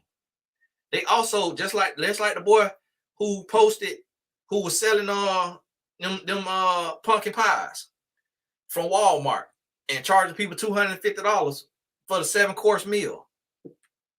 He posted them screenshots or whatever of the man went on a vacation with his woman. And then the man that he supposedly slept with right before going on the vacation with his woman, then come out and outed him. Listen, these spirits also want attention. That man could have just be quiet. He ain't have to say nothing. He ain't have to let none of us know that he's a jump off for this other man. But these spirits also is hurting. They lost. They broken. And they want attention. So y'all men that is on here paying these people on Snapchat and you sending these cash outs to get these dirty videos, to get these dirty pictures, you're going to ruin your life. You're going to ruin your life. It is not worth it. You out here, you watching this pornography, you're going to ruin your life. Your daughter or your son is going to find it. They're going to find it. And if it takes something happening to you, like you getting sick, and then your family got to go through your phone to text all, the text your noops, or to text your line brothers, to text your Q dogs, to text your co-workers, and when they get in your phone and they done got your code, or they got to get your phone open because something wrong with you in that coma, and your wife get authorization to get in that phone, and she go into that hidden folder, and she get in that search history, or they get into all that back log because somebody done come out and lying on you, so now they need to search your stuff like they did Carly Russell. You're gonna get exposed. You're gonna get exposed. I'm telling you, what's done in the dark gonna come to the light. We got to get control of our lives. We got to learn how to love ourselves, have self-control and discipline. And I'm telling you, when you find self-control and discipline, you will not miss what you left behind. You will not miss it because you will become so on point. You will become so direct. You will become so focused and so driven that you will produce so much in your life that you will not miss that pornography. You will not miss them transvestites you got sending you dang-a-lang pictures. You will not miss that woman you had putting peanut butter in her booty to send you them pictures. See, I have to sit on the phone and listen to these stories. I'm sitting on the phone and as a coach, and I'm have to hear about men who sleeping with their pastor, sleeping with the deacon, sleeping with the choir director, sleeping with this famous man, sleeping with this man over here. I have to, and the women is finding this stuff. The women is catching this stuff. And these men got these videos in their phone. Again, they bike broke back mountain. Got these videos in their phone, getting tore out the frame. And it just disgusting. It's just disgusting. I'm just shocked and appalled. I'm absolutely flabbergasted. I'm just the cobbler-rabbler-rated. It's mind-boggling. It's just mind-boggling. I'm just the flabbergasted. It just I'm trying to think and put in the words the feeling that I be feeling at the nastiness that I'm hearing. And it's just mind-boggling. And I'm just like, Lord, just come on back now. Lord, just send something, Lord. Lord, we might need another fire like Sodom and Gomorrah. Lord, we might need, just let the ones that's living right get out. And you ain't got to burn nobody down, Lord. Just let a little fire, just hit a little scorch or something. Lord, we might need a little flood, something. Because this getting out of hand. And the reason why I'm so upset about it is because as men, we are called to be leaders. We called to be examples. We called to be the head of the household. On taxes, it say head of the household. When you're filling out other kind of form, it say head of the household. That is supposed to be the man. But if you're around here with no discipline and no self-control, how are you going to raise your daughter? How are you going to raise your son? Because when you give into this pornography and these strip clubs, you are becoming desensitized. And that is why these teenage girls is walking around with their booty out, because their mama and their daddy is desensitized from this pornography, from this strip club, and all of this nastiness. And so now these young ladies is over-sexualizing themselves in public, when they could easily have on some boyfriend jeans, they could have on some loose shorts, they could have something that come to the middle of their thigh like the schools require. They could have on some dope little outfits, some cool little outfits, but they walking around with their booty cheeks out. They do not understand the world. And see, I be studying people, I be watching people, and I be watching these men, and I be seeing these men. If I see a young lady and she got on short shorts, I immediately start looking at the men. And I be seeing grown men of all ages double taking at these 12-year-olds, at these 14-year-olds. I be seeing grown men watch the booty cheeks of these high school girls. And I just be absolutely floored. Absolutely floored. And when you talk to enough women, you will hear how many women at 13, 14, 15, 16 years old got hollered at and groomed by a man 30 plus. It's women in this chat right now who might not want to tell us unless she healed and she using her story for a testimony about dating a grown man when she was 13, 14, 15 years old. And that grown man know exactly how old she is. That's how Chris Hansen had a business. And it was his name Christopher Hansen or Chris Hansen. That's how that man had that show. That's how the man had that show. He going and catching man after man after man after man who is trying to get them a 14-year-old. These is school teachers. These is principals. These is firefighters. These are police officers. I'm finna go back and watch them old Chris Hansen episodes just to see the nastiness. And I mean, just be all out there. All out there. And it just wow. And we got to do better. And I'm gonna tell y'all something. As men, We got to hold each other accountable. You have to shame your homeboy and you got to say, bro, that is stupid. Bro, that's the dumbest thing in the world, bro. You're going to end up losing your life. Bro, you're going to end up going to prison. You're going to end up getting in trouble. It's just like with the back page. With the back page that was out in the Craigslist. I know a guy who got on some kind of website, was talking with this woman, was mad with his wife, went out to meet the woman. He was finna get some fellatio for $40. His wife and him wasn't doing good, say she wasn't sleeping with him, whatever. Went to go get the fellatio.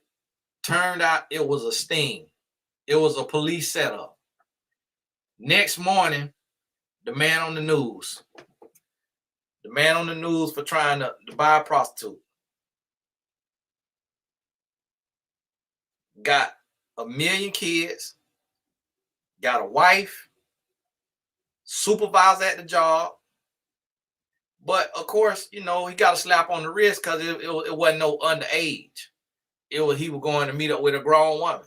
And so when you talk to the boss like, man, I just got the boss like, what at my website you was old, boy. Woo, I gotta slow down before I get caught. And I remember that when Backpage was out and everybody was on there. Everybody was in the barbershop. All these men in the barbershop talking about, boy, I had one last night, boy. Hey, $50. And she brought a friend. And I knew about Backpage, and I ain't even never type it in my phone. I ain't never typed it in my phone. You know why? Because I didn't want it tracing me. I ain't want it sending no ads to me. My son mess around, be on my phone, and here go Backpage sending an advertisement. Or it pop up on the phone. I ain't want it in my phone. I ain't even typed it in my phone. You know what? I done heard the name OnlyFans for so long. I have never typed that in my computer or my phone. Even though I know people on there painting and doing all other kind of stuff, I ain't never typed it in my computer or my phone. Because I don't want no temptation. I don't want that stuff tracing me. I don't want it to be showing up on advertisements when I'm reading an article. I don't want it nowhere near me. Because I know what's on there. I know what's on there. And I could go to the store and get a gift card. And I could put a year worth of subscription money on there and get me a bat phone that I leave right here in my office and put right in here. I got a phone in my office that I could go sign up and get that subscription. And guess what? I ain't doing it because I don't want the addiction. I want to be a light in the dark. I know God watching me. And it'll be just my luck that one day, somehow one of my sons is up here and they digging around, they looking around, they in the car or wherever they at, and they find the phone. And they use one of my typical passwords, or they get in there, and then boom, OnlyFans. You keep messing around, you're gonna get exposed. It's gonna cost you your family, or it's gonna cost you your life. Because eventually what's gonna happen is one of these women, or one of these transvestites, or one of these cisgenders, or whatever they call themselves, one of these people that you out here dealing with is gonna be fed up. They're gonna get tired of being lied to, they're gonna get tired of being used, and they finna do a murder suicide. And you might be the one. You'll never know when your number gonna be called for this nastiness and this debauchery. Because see, the thing about it is, one of these people gonna come to the point to where they want to cash in. You don't have no secrets. I remember Celebrity Man coming to me. Hey Tony, you heard anything about me? You heard anything about me? I say, yeah, absolutely. You need to slow down. These men have to come back and check in with me. Hey Tony, I'm about to do this big deal. Is anything about to come out on me? I can't say for sure, but from who told me about you, they say they ain't gonna say nothing. Hey, what I got to pay? Listen, I don't do that. I ain't in the middle of that. I ain't doing no type of extortion. I ain't doing no type of no payments, no none of that. Because even if you pay something, you still ain't secure. Because this person might be on their deathbed one day. This person might have an untimely demise. This woman might get leukemia or melanoma, and she say she want to tell all her secrets. She want to tell everybody she done slept with, who was out here misrepresenting, and she might decide she want to be a savior for other women, and she is upset that these women, that the wives of these men are being lied to and deceived, and she say she finna go from being Saul to Apostle Paulina, and she finna tell her story, and she finna put every last one of y'all name out there. And just like the lady did it, Karen Steffens, who they call Superhead, and she put all them names in her book and told everybody, but everybody just kind of blew it off because of what it was and when it was. But not everybody gonna be in that situation. It's gonna come a day and time to where it's gonna cost you. And so the same thing is what I'm trying to get men to understand is you ain't got to be no celebrity. You might be an everyday man and you sleeping with the woman around the corner. You sleeping with the woman on your job. You sleeping with this woman, or you a school teacher. You sleeping with one of your students. You getting news. You getting pictures from one of your students. And I done seen that. I remember when my sister was in school. She was in 10th grade. She said, Tony, you know such and such? I'm like, yeah, I know him. He done been there forever. She say, man, he out here sleeping with these high schoolers. He out here hitting on these high schoolers. My homegirl showing me message that he's sending them. And I'm like, wow, this man married. This man got kids. This man is a figure in the community. And he out here moving like that. That's crazy. That's absolutely crazy. But guess what? It eventually come out. That it happened with my wife, old coach. My wife, old basketball coach, was sleeping with the high schoolers, was doing it while she was in school. It eventually, he got caught. It was probably a year or two ago. He got caught. Got exposed. Listen, your grace is going to run out if you keep taking your grace for granted. So it don't matter how small your skeletons in your closet is. It's still scary if somebody bump into it. So you got to clean your life up.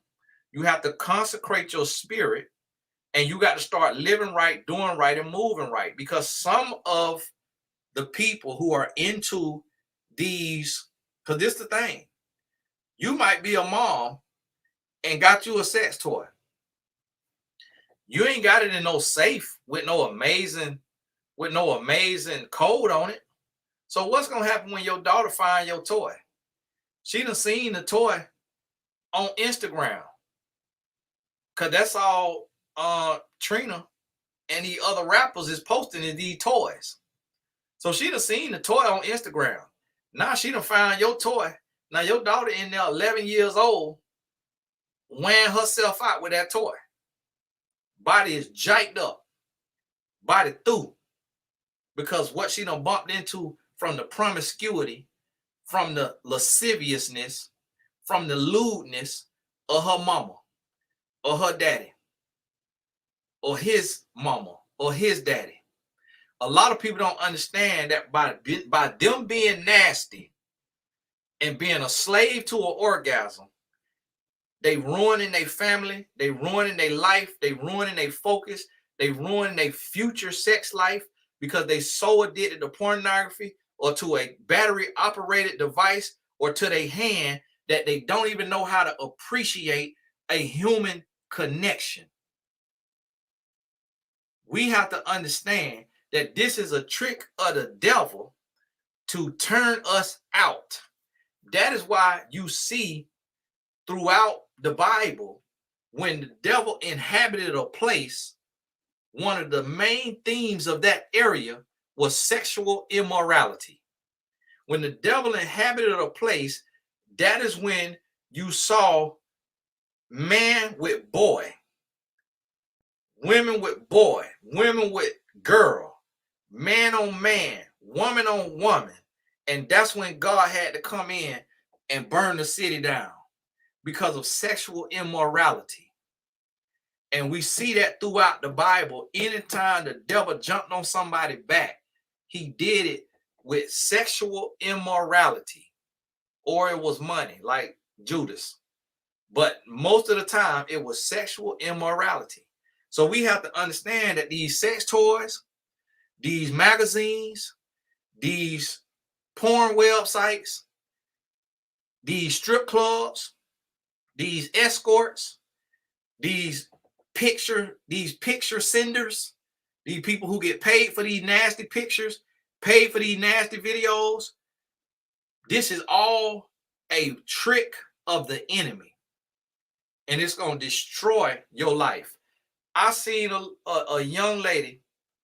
She looked 16, but obviously she over 18, and she had these young men interview her. I can't remember the young lady's name. It's a young white lady, and she got interviewed by these two white boys, young white men, and she was talking about her OnlyFans, and she was talking about the hundreds of thousands of dollars that she make. And when I tell you, this is what we used to call, this is what we call lily white. She looked like a lily white girl. She do not look like what they call trailer trash. She do not look like she raised without parents. She do not look like she come from out no group home. She looked like what we call lily white. And this young lady is sitting on there talking about the porno she doing on OnlyFans. And if you saw the young lady, you would think this is the principal of your kid's school daughter. You'll think this the police officer daughter. You'll think this the pastor daughter. That's what she looked like. And she's sitting there talking to these nasty hand men who is her biggest fans. They watch her OnlyFans. And they so nasty that the little orgasm that they get through the phone was not good enough. They had to bring her in to interview her. And then interviewing the woman, like what she doing is normal. Like what she doing is okay. Knowing that YouTube is open to all of these young girls, to all of these young boys. And in the areas of affluence, kids have credit cards from 8 years old.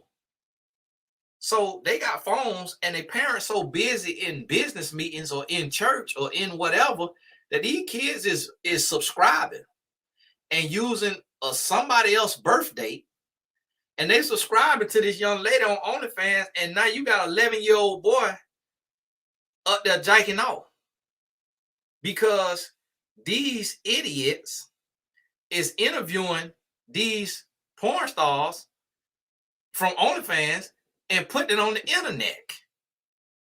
This is all the work of the devil. And I'm wondering how we can't see it. But it's the wild, wild west. And then YouTube had the nerve to come and limit my video. Turn my green sign to yellow. When they got porn stars on here giving out business plans. I say, what in the world is this? How in the world you finna come and limit me? And this porn star giving out a business plan and the video got 1 million views. What in the devil is this? And that's exactly what it is, the devil. And so this why, if you got some sense, you have to be uber vigilant. You hear me? Or vigilant. Whichever one it is. Be both of them. Vigilant and vigilant. You have to, if you raising somebody, you got to be on top of it. You hear me? That phone, that tablet, that music, because the adversary is coming to seek and destroy. And the younger he could get them hooked, the younger he gonna hook them. And then what is happening is they growing up to be zombies. That's why when you go to the car dealership, all the men got a nasty attitude because they is porn babies. That's why when you have a worker come to your house, they want to get smart out the mouth. The reason why customer service is so terrible because everybody is addicted to an orgasm. And what people don't understand is that the same part of the brain that is activated from an orgasm is the same part of the brain that's activated from crack cocaine. And when you go too long without that hit, you get irritable. You start to get cranky. You start to get an attitude. And that's why it's so many people can't raise their kids right, because they is fiending for their next orgasm from their battery operated device, their hand, or this promiscuity, fornication, or adultery. And then we have these dangling in the booty men flying to other countries and paying women to sleep with them. And then getting on camera and going on videos and coming back and bragging about it. So now the 15-year-old that hear about this, that's what he want to do on his 18-year-old senior trip. He want to go to this other country and pay for some behind over there. And then the parent gonna look up and see the son over here kidnapped and gonna wonder how in the world my doggone son got kidnapped over there in the sex ring. Because I done went to all kind of countries. If you ain't in the dark alleys, ain't nobody bothering with you. If you ain't into something you ain't got no business being into, ain't nobody bothering with you. I ain't never had nobody in our country try to run up on me, try to kidnap me, try to do nothing to me. But when you're over there in that tomfoolery, when you're over there in that debauchery, you're going to lose your life or come close to it. And this is what you got to understand. So listen, it's time to get this thing right. And people wonder, the reason why I have to talk so long on these is because when somebody under this spirit, that 1 minute short ain't going to deliver them. They need to hear reason on top of reason on top of reason on top of reason. They need to hear real talk nonstop. They need to be able to go to sleep to this 2.5 hour video. They need to be able to let this here play in their ear all day long to come out that spirit, to get that spirit off of them. Because we're out here nasty, and it's men and it's women. And you need to look yourself in the mirror and you need to see if you is nasty. And you need to be honest with yourself, and you need to get that mess out your life. And you need to consecrate yourself, and you need to stop living for an orgasm. And you need to start living for your purpose. Start living for God, and stop living to get off. That is foolishness. That is lasciviousness. That is vexational spirit. You need to be able to abstain.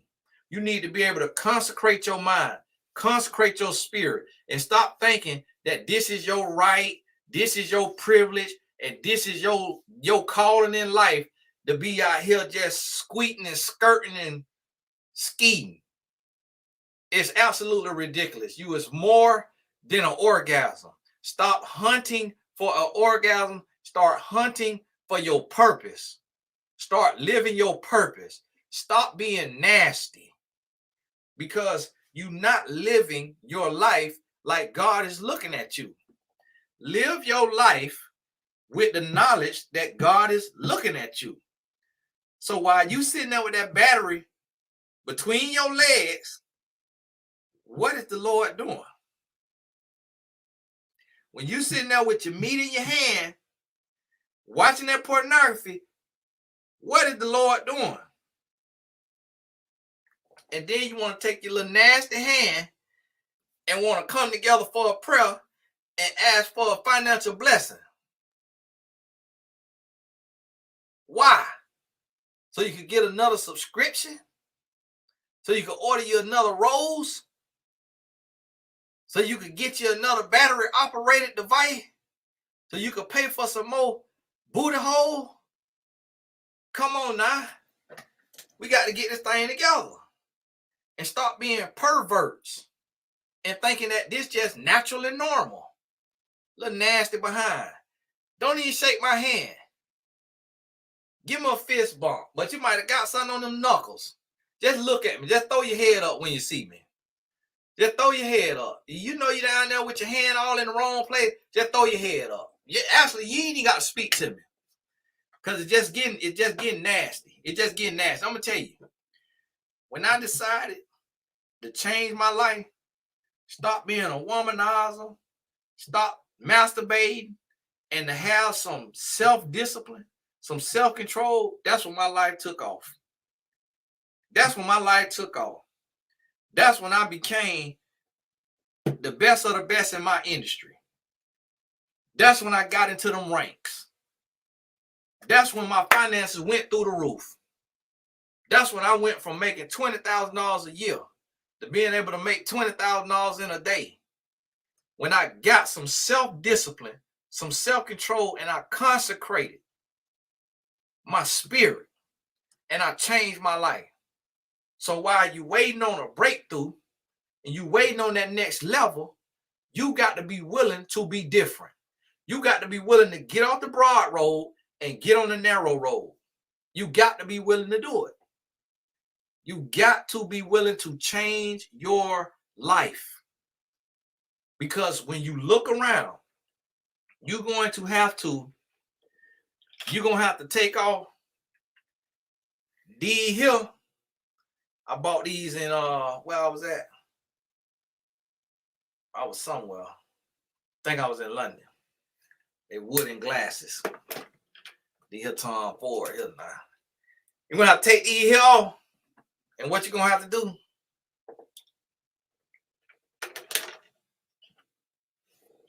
You're gonna have to put these here on. These are my blue light. These blue light glasses. You're gonna have to put these here on where you can see clear. You need to be able to see clear. And when you see it clear through spiritual lenses, what you're going to see is that we living in a disgusting world. We living in a disgusting world. Joy say, I don't know nobody living like me. Joy, keep living like that. Because guess what? I don't know nobody living like me either. It is lonely. But when people start to see, start working on your weaknesses.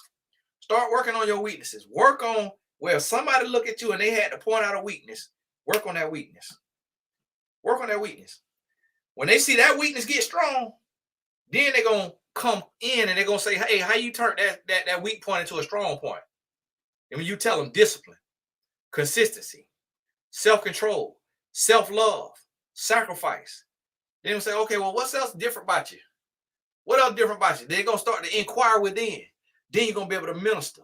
Then you're going to start to see people come on over off that broad road to that narrow road. But see, when you truly look at things, like we looked at Keke Palmer outfit, normal. We looked at it as normal. We looked at seeing your daughter out the house like that then. Seeing your daughter out the house. Go ahead. See your daughter out the house like that. Since it's so normal, it looks so good, see your daughter out the house. If you see your daughter out the house like that, you nasty. You is nasty. If you see your daughter in the house like that, you is nasty and you need to be put in reprobate jail because you're nasty. We looked at Sierra with all her booty cheeks out and all the twerking she be doing. We looked at that as normal. That is a hindrance to your brethren. You is causing all these Christian followers of Russell Wilson scripture quoting behind to be on your page jacking off because you're being a hindrance. Now, if somebody got to look at you and they got to go digging, they got to go searching for a way to be nasty. But when it's right in their face and you doing something that our wives don't do. My wife don't even twerk for me. My wife don't twerk. So then if I go on Sierra page and I'm watching all kind of booty cheek of a childhood fantasy, What is that finna do to my spirit? Vex my spirit. So, but we live in this world where, oh, you got body autonomy, you got body agency, you can do what you want to do. Ain't nothing wrong with being, that's the man fault for being a pervert. No. There's also accountability of thirst trapping. That's why you call it thirst trapping. We all got to be held accountable. The person that's giving in to the lust and the person that's trying to be an object of lust. It's like this right here. If I go and I know a woman is attracted to an 8-pack of abs, and I go and get on some Ozempic, or I go and do lipo, like the boy who used to scam and got on OnlyFans. If I go and get lipo and then go get online, and here I am as a conscious thinker, and then I take that shirt off, I'm causing lust. I can't just say, oh no, I could be on here with my shirt off or down. You ought to be shaming yourself for lusting. No, because I ain't got to take my shirt off. I ain't get no check for it. Now, if Men's Health finna cut a check, okay, then I'm working. But if I just go take my shirt off and I don't make money from having my shirt off, then I'm thirst trapping. And I am being a hindrance to my brethren, meaning a hindrance to my sister. Because I'm causing her to fall into lust. And the Bible tells us not to do that. So we got to have accountability. But what we got today, we got a demonic movement amongst women that is saying you can go out butt naked and it's the man's fault for looking. It's the man's fault if he want to touch.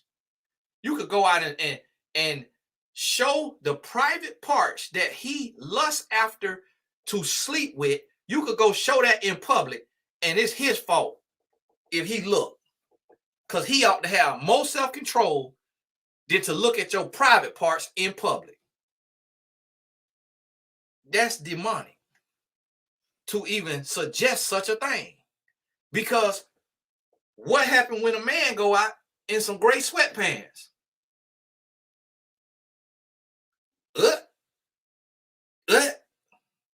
All the little nasty women come out. All the nasty women come out. Women shooting their shot. Women talking about what they'll do to that. Women, ooh. If it come out, oh, such and such picture leak. All these women Googling. They say, Chris Brown thing leaked. Somebody else thing leaked. All these women Googling. So it go both ways. We're not supposed to be a hindrance to our brethren.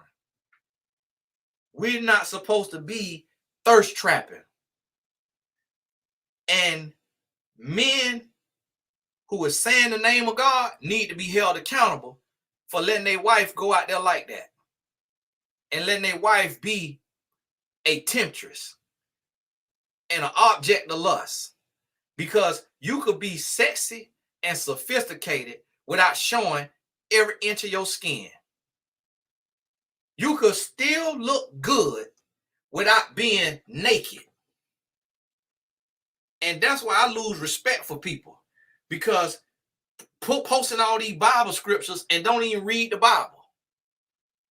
Don't even see that nowhere in the world, nowhere in the Bible does God condone us being objects of lust intentionally to get attention and applause for our body.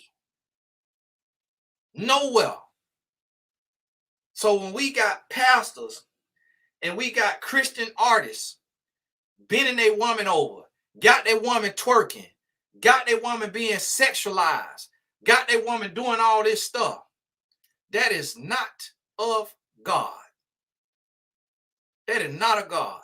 Because God wants our eyes to be set on our calling, on the mark of the high calling. God wants our eyes to be on the prize. We're supposed to be winning souls. We're supposed to be leading by example. We're supposed to be walking in love, not thirst trapping online.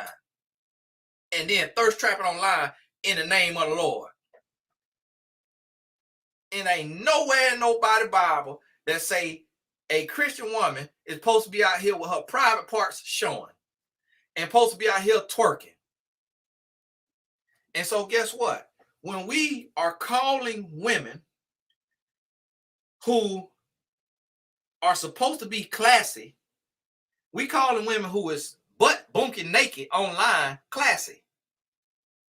So if we calling that classy, we calling that wife material, and women is begging these women who is getting butt naked online for their prayer for their husband. Their husband is a porn baby. Because for a man to sit there and have his woman walk out the house like that, as a Christian man, and not say something, man got a dang-a-lang tucked in his booty hole. And I hate to say it. I hate to have to say it. It ain't no way. It'll be snow in Satan's house before I let my wife walk out the house like that. Without me saying something. And if she want to walk out the house like that, and she insisting going on the house like that, let me know. That'll let me know she done been turned over to a reprobate mind. I'm washing my hands. I got to go. And then people criticize me, but no, I'm going to have some decency. I'm going to have decency. I'm not finna be desensitized to Satan world. To thinking that being outside butt naked with all your booty out and all your private parts out is normal and okay. Because when we was closer to God as a country and as a people, you see how we dress. We covered up. And then if a woman got on a sundress or one of them flower dresses that they used to wear in the 60s or whatever, with that belt around her waist, you saw that woman beauty if she beautiful. If she had a booty, that dress still gonna fall on that booty. And that booty still gonna be bouncing. She ain't have to have no sheer see-through clothes for you to see that her body done bounce back after having a baby. You could see her shape. You could see her beauty in her face, in her walk, in her aura, in her what she's stepping with. Her confidence. You see peace. You see love. You see glory. You see happiness. And that is beautiful. You didn't have to see no booty cheeks to determine a woman beautiful and sexy and all of this and that. And here we is in a world where we so nasty and we so lost and everybody is kissing behind. Everybody want to be like, and everybody's scared to get canceled. Everybody is scared to get canceled. But you know what though? When you serve God, you can't get canceled. Because God gonna raise up who he need to raise up to make sure you still gonna be taken care of. You hear what I'm telling you? Because when you talking common sense, ain't nothing to be canceled over. Because if somebody on the other side could speak their truth, then you can speak your truth too. So if I'm not with something, I got the right to say it. Because when you ain't with something and you on the other side, you got the right to say it. I ain't finna argue and go back and forth with. That's how you feel. That's how you feel. But guess what? That's how I feel. And for me and my house, we gonna serve the Lord. And anybody don't want to serve the Lord, you finna get up out of here, because I ain't finna let you bring calamity and damnation into my house. And I don't care who you is. You could get gone. Because for me and my house, we gonna serve the Lord. You hear me? And so this is what people got to understand. People are scared. They're scared to be a bold voice for what they stand up for and what they believe in, because they're trying to fit in. And then what people don't understand is, with these companies, they got to be very clean and careful, because they got to please everybody. They want every dollar. They want every dollar. But when you serve the Lord, you can't worry about every dollar. You can't worry about pleasing everybody, because if you pleasing every man, you displeasing unto God. I can guarantee you that. If you are pleasing unto man, every man, you are displeasing unto God. I can guarantee you that. And see, listen, I'm praying the Lord gonna have to give me strength to get up here on this late midnight hour every night I need to go on live, to just reach one person at a time, to come up out of this sin, to come up out of this debauchery. Because guess what? If you come up out of that lasciviousness and that lewdness And this debauchery, you finna bring your family up out of it. And when you bring your family up out of it, then your lineage is going to be changed and healed. And then your children gonna go and they gonna raise their kids the right way.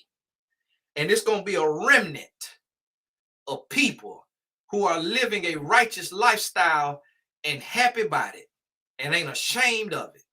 We got Christians afraid to say the name of God. We got Christians afraid to speak the truth because they want to appeal to the Pan-African. They want to appeal to the Hebrew Israelite. They want to appeal to the 5%er. They want to appeal to the Muslim. They want to appeal to the Buddhist, to the Hindu, to the this and to the atheist, to the agnostic. And so they're afraid to say the name of God because they're afraid to lose a dollar. They're afraid to lose a follower. And they worried about who like them. Because they want to be able to go to the Reuben party in the Hamptons. They want to be invited to the Met Gala. They want to be invited to the Rock Nation brunch. Listen, I want to be invited to see the Lord. I want the Lord to be able to say to me, well done, my good and faithful servant. You can have your sorry party with the men in there wearing the men booty hole out the frame in that back room. You can have your party. You can have your secret society. You can have all your little club. You can have your little nasty behind, nasty hand club. I want to hear, well done, my good and faithful servant. And this, we so worried about being cool.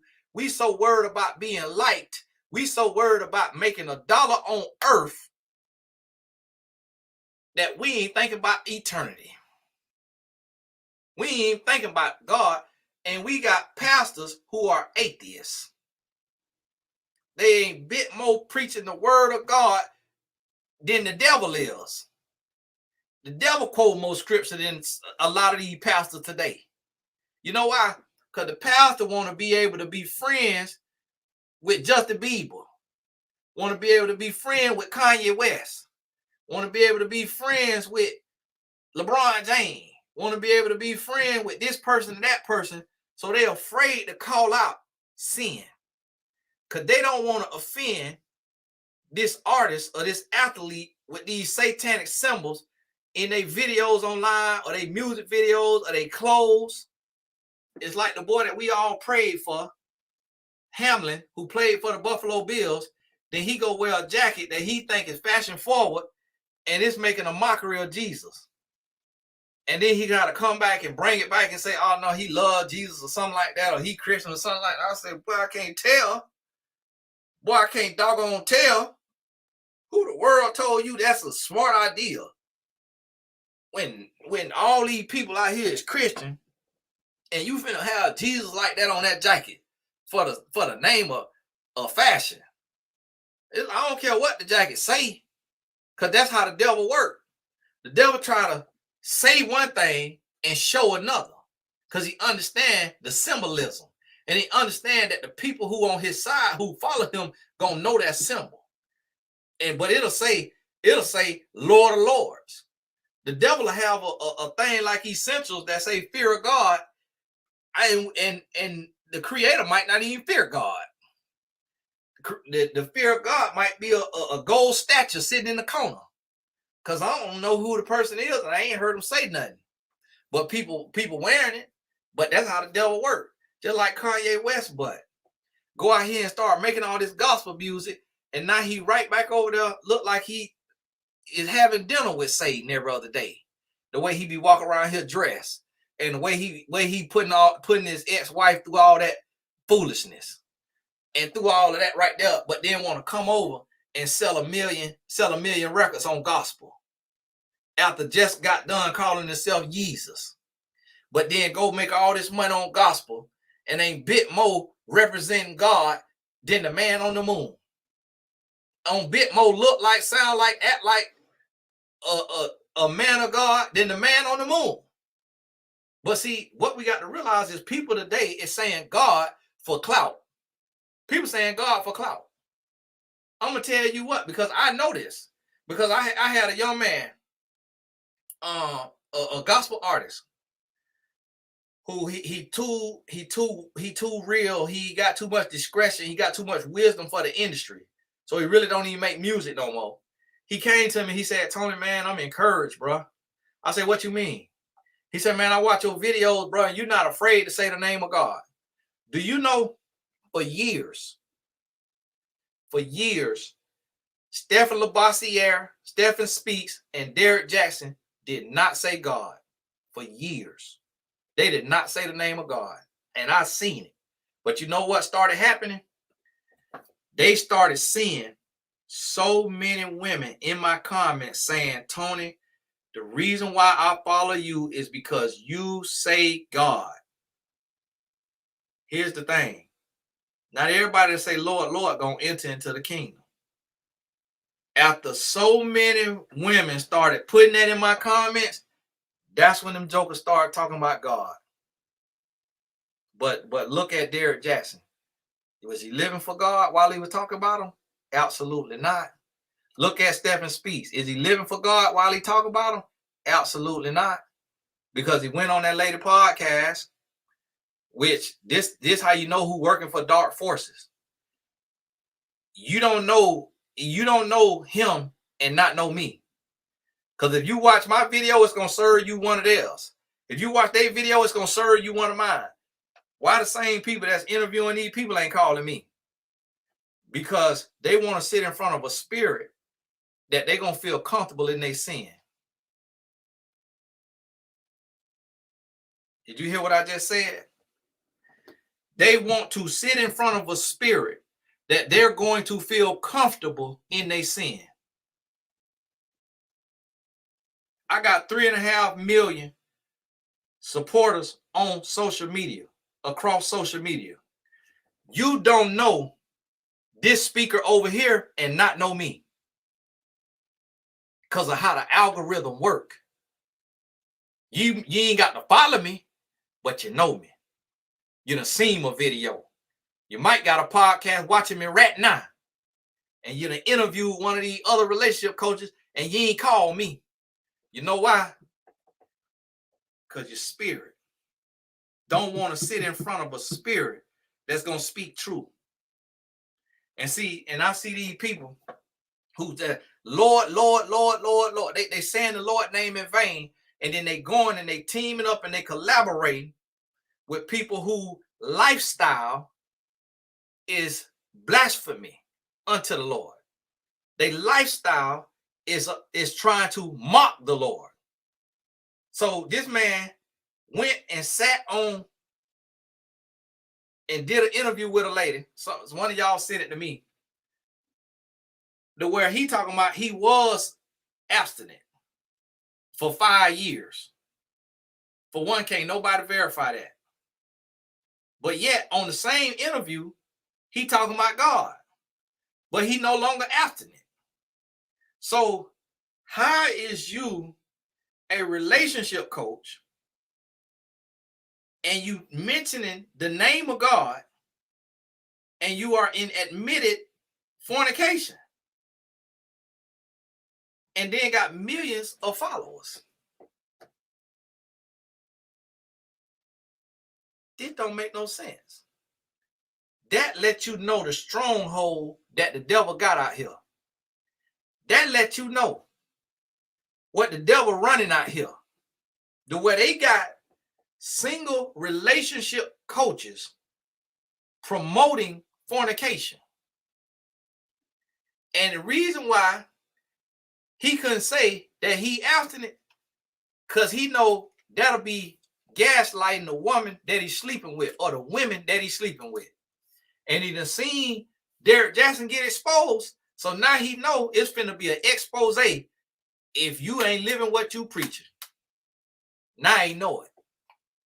And see, I'm gonna tell you something. The one thing that a man love more than sex is money. And that's why you see these pastors that we're gonna be calling names in class on Saturday. That's why you see these pastors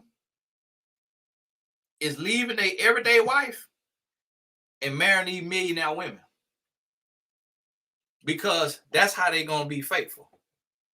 Now, they still going to watch porn and have their subscriptions on their gift card.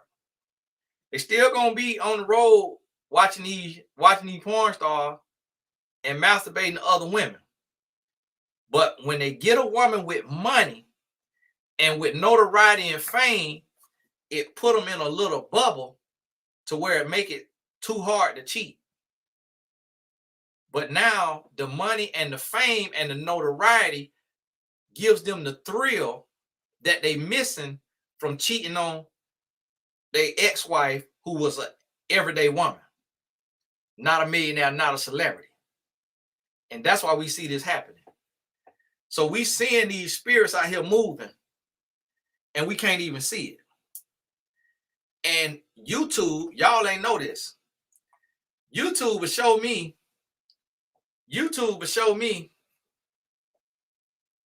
what y'all watch in addition to watching me. And that right there, I say, yeah, we all the way lost. We all the way lost. If these women is watching me and watching these channels, ain't nobody listening to nothing. Ain't nobody listening to the word I'm saying. I said, boy, look at it. But see, curiosity killed the cat. Because see, what you got to understand about the mind is that what you listening to, that's going to affect your life. You're not going to listen to stuff that is lies and that is unhealthy and not be affected. So when you're listening to these grown boys and these grown girls give you their so-called game about love and relationships, and they now one of them married, or they married and they're abusive and the relationship is horrible, and you listening to them give you advice, that's finna ruin everything you got going. You got to be able to discern spirits, and you're going to have to pray for discernment. So, hey, listen to me. I got to go and get on off here. I'm tired. Man, it's out 1 o'clock. I just looked up. It was out 12. Man, look.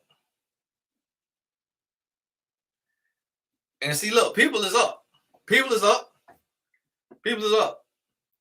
go a coach. Coach just text me. 12:52 a.m. Come speak to the football team. I'm gonna lock it in. People up. Now see, that program, I ain't gonna say the program because I like to keep confidentiality. And guess what? I speak to these programs and I don't even charge them. Because the Lord got me. It ain't about money for me. I don't charge them and I don't take no camera in there. My contemporaries, they record every single speech. They turn it into a bunch of reels. They turn it into a bunch of shorts, and they post it to bring in more speaking engagements. The Lord done put me in a place I ain't got to do that. I could go in, no money attached, and I could touch a life. If they want to force me to sell some money, then that's their love offering. But ain't nobody trying to fight to spend no money out their budget. Because if I turn their money down, now they got double to pay this other speaker, who that's how he make a living. But that ain't how I make a living. The Lord done blessed me to be a 7-figure earner without having to charge these teams to work with their team. What I'm in there for is to reach these young men's heart. I want to reach these young men's heart, and I want these young men to know that everybody ain't coming in here for no check, and that somebody out here care about you, and I'm finna give you this here truth. I'm finna give you the real $1 million worth of game. I'm finna give you a real $1 million worth of game. I'm not finna entertain you with a baseless conversation and call it $1 million worth of game. I'm gonna give you a real $1 million worth of game, and I'm finna set the captives free. And I'm gonna teach you about this here real. I'm gonna let you know that in a real marriage, when you got kids and your kids in 3 different sports each, you're not having no sex 4 times a week if you got a classy, respectable woman. So stop listening to these men who ain't got no kids making you feel bad about your relationship with your wife because y'all sleeping together once a week, because they out here like bunny rabbits, because they ain't got the responsibilities that you got, that their wife ain't got the responsibilities that your wife got. Stop letting a man that's in the closet sit on a podcast and tell you how you supposed to treat women when he like men. Stop letting a rapper who ain't have no daddy raise you. Stop letting a rapper who had a dangling tucked between his legs and was never no man till he got some money and got some tattoos and got a beard and bought a jet and a mansion, and then now he all of a sudden supposed to be a guru on finances or a guru on women. And now he giving the game when he was a lame his entire life. And now we have men looking up to men. I'm going to tell you, I don't look up to a single man. I look up to God. And the only man I listen to is my daddy. That's the only man I listen to. And there's times that I can't even listen to my daddy. Because if God give me something and my daddy's spirit ain't in the right place and he's speaking from somewhere else, the Lord will let me know. Turning that on the line. So sometimes what my daddy say going to be revelation. Sometimes it's going to be confirmation. And sometimes it ain't going to be in alignment. And as a grown man who following God, in that moment, I got to follow God instead of another man.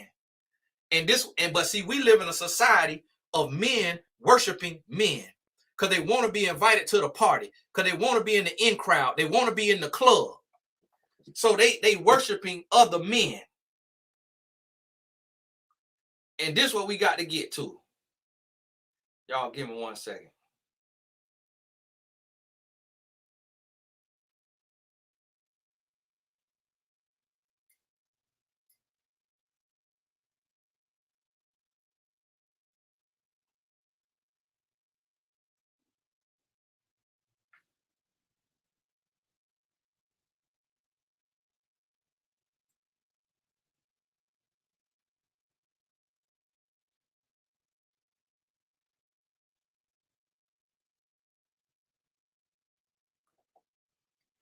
And this is what we in a society. I have never. I could not believe the grown men that was worshiping Kevin Samuels. I could not believe it. I was flabbergasted. I was like, wow. You was a grown, musky, married man. And you was idolizing and worshiping a single feminine man. I was blown away. I was blown away. But you know why? Because woman hate, the hate of woman, was laced all up and through the message. The pedestalizing of men and the debasing of women was the through line of the message.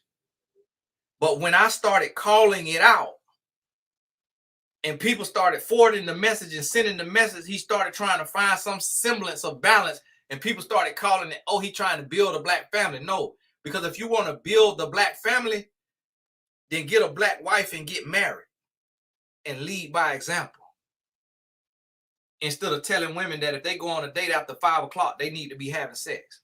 Instead of telling women that if they already got a kid, they can't be abstinent until marriage. If you want to build a black family, then start a black family and represent that instead of just talking about it. And see, that's the problem. That's the problem. Is we got people that's playing. And we have grown men pedestalizing and worshiping other men because of what a man's saying that tickle their ear, that make them feel good, give them a little warm feeling in their tummy, and they sitting there want to cross their legs, their heel hit them in the booty cheek, legs crossed so tight, and want to sit there And then we wonder why these men out here feminine. Because ain't nobody telling the truth. Ain't nobody keeping it real. Ain't nobody calling out their pornography. Ain't nobody calling out these strip clubs. Ain't nobody calling out this idolatry.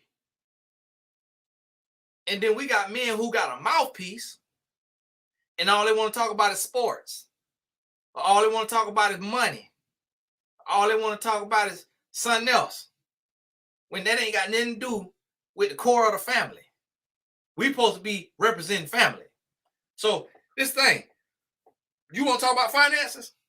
You want to talk about sports? You want to talk about cars? You want to talk about clothes? You want to be on Twitch gaming? At least show your wife. Show your wife. Talk about your wife. Praise your wife. Praise your wife for being at the house. I text my wife while I got on here. I said, "What's going on, baby?" She said, I had to comb my hair, and I'm about to finish cleaning the bathroom and cleaning something else. I said, okay. So, boom.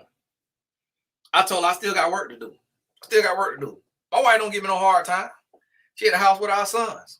She don't give me no hard time. When I get home, she'll be sound asleep. Because, listen, I'm not finna have people on here at noon. So I got to work when people up. If the bar is open, the bar is open. 2 doors down from me. I'm hearing these guys engine outside. They out here drinking. So if the bar open, then it here need to be open. I can't let nobody outwork me if I'm doing the work of the Lord. So this is what we got to understand. If we got to come together as men and we got to hold each other accountable.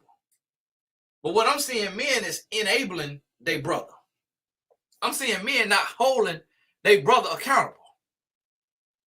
I'm seeing men who they're not checking their brother for not taking care of his kids, for cheating on his wife, for cheating on his girlfriend, for scamming his clients, scamming his followers, scamming people. We don't have men holding each other accountable.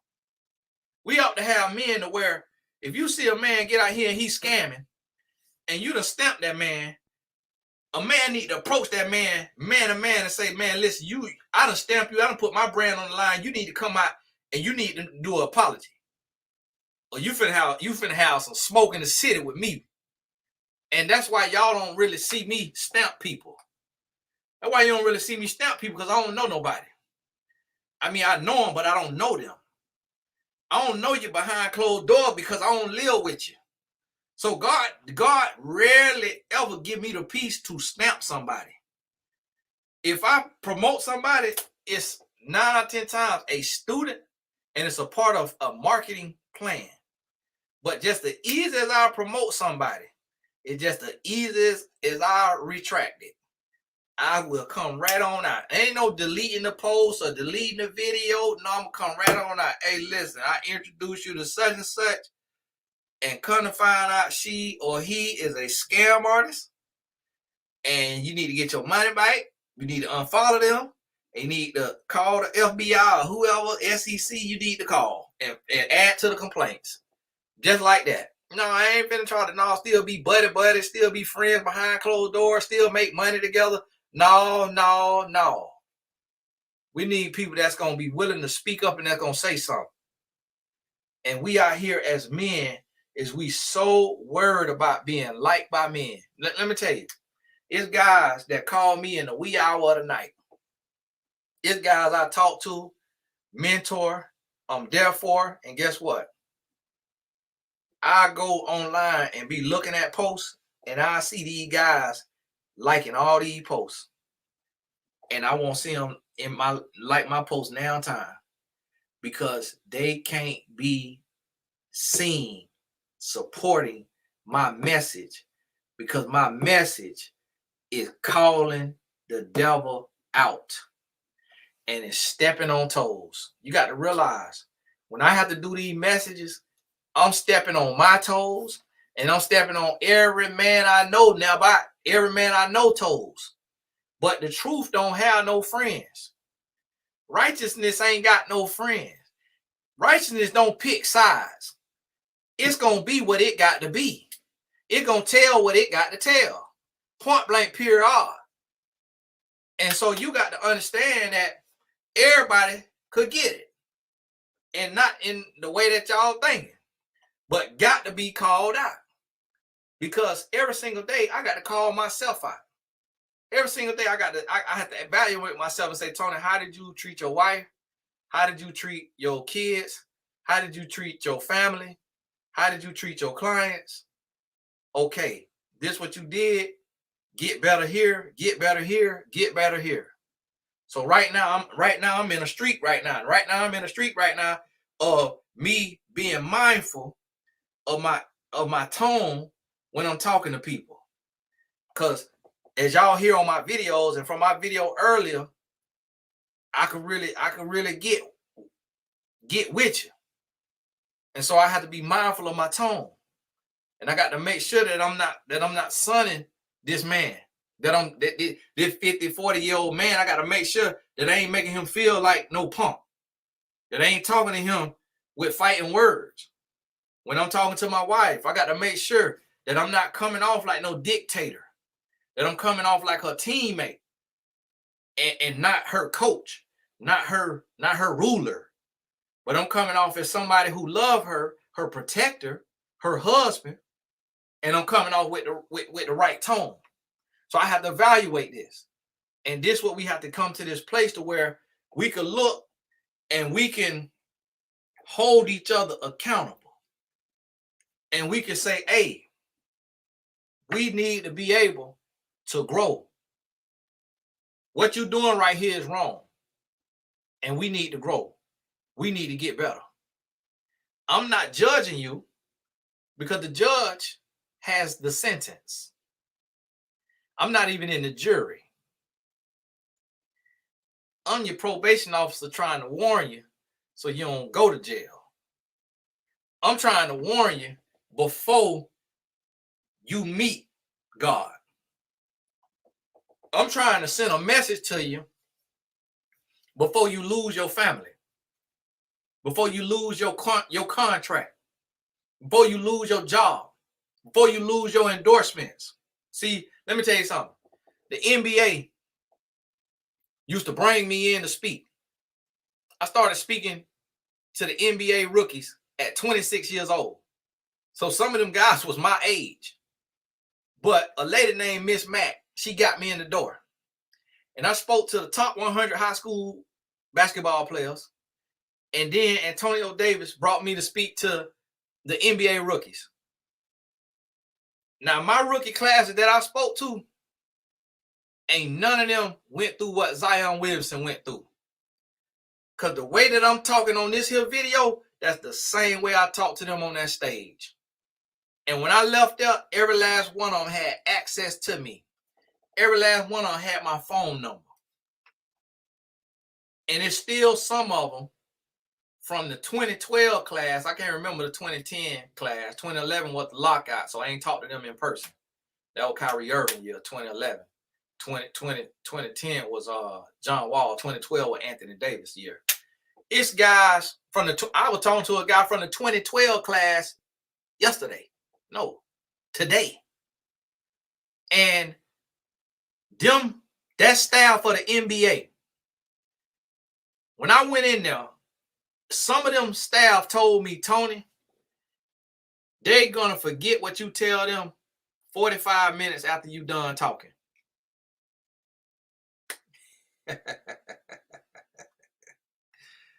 Why they still call me today? You know why? Because it wasn't me talking. There was the Holy Spirit talking. But now, I got a job with a team to be the team life coach full time. So when you go work with a team, you can't work with the NBA because you now with a team. So when I went to work with a team, they couldn't bring me to speak. They had to find other speakers. And then they never brought me back. So now we see John Morant. That wasn't my class. I ain't speak to his class. We see Zion Williamson. I ain't speak to his class. See, they removed the real mentors the real speakers. And they brought in doctors. These boys listen to drug dealing, killing rappers, so they say, all day long. You know what's in my story? That there, what they rap about. So when I open my mouth and I got an accent, so they know that my school system wasn't all that. So now I got their attention. And they sit there with bated breath, with wide eyes, and they look at me without blinking for 45 minutes. Because for the first time in their life, they done had a man that looked like them, that sound like them, that's talking to them with the wisdom and the words of an 80-year-old man. And they ain't got no doggone doctor up there. Well, yeah, so what I want you guys to understand is the way the mind works is you have a subconscious and a conscious mind. And when you're listening to this rap music, them boys up.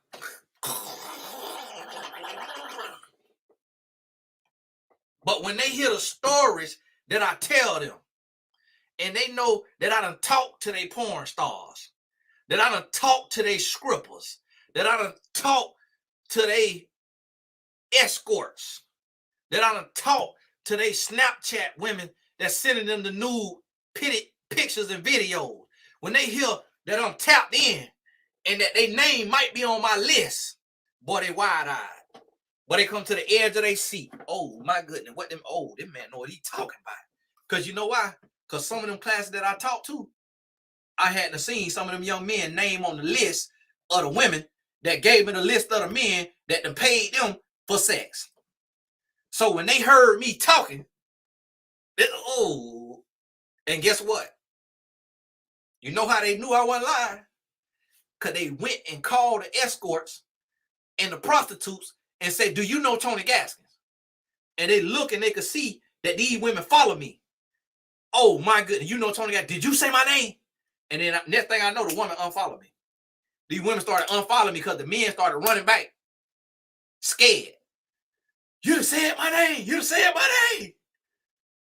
And then guys started, hey man, you heard my name. You heard my name. Sure did. Who you heard it from? I can't tell you that. Can't tell you that. That's client confidentiality, but I will tell you.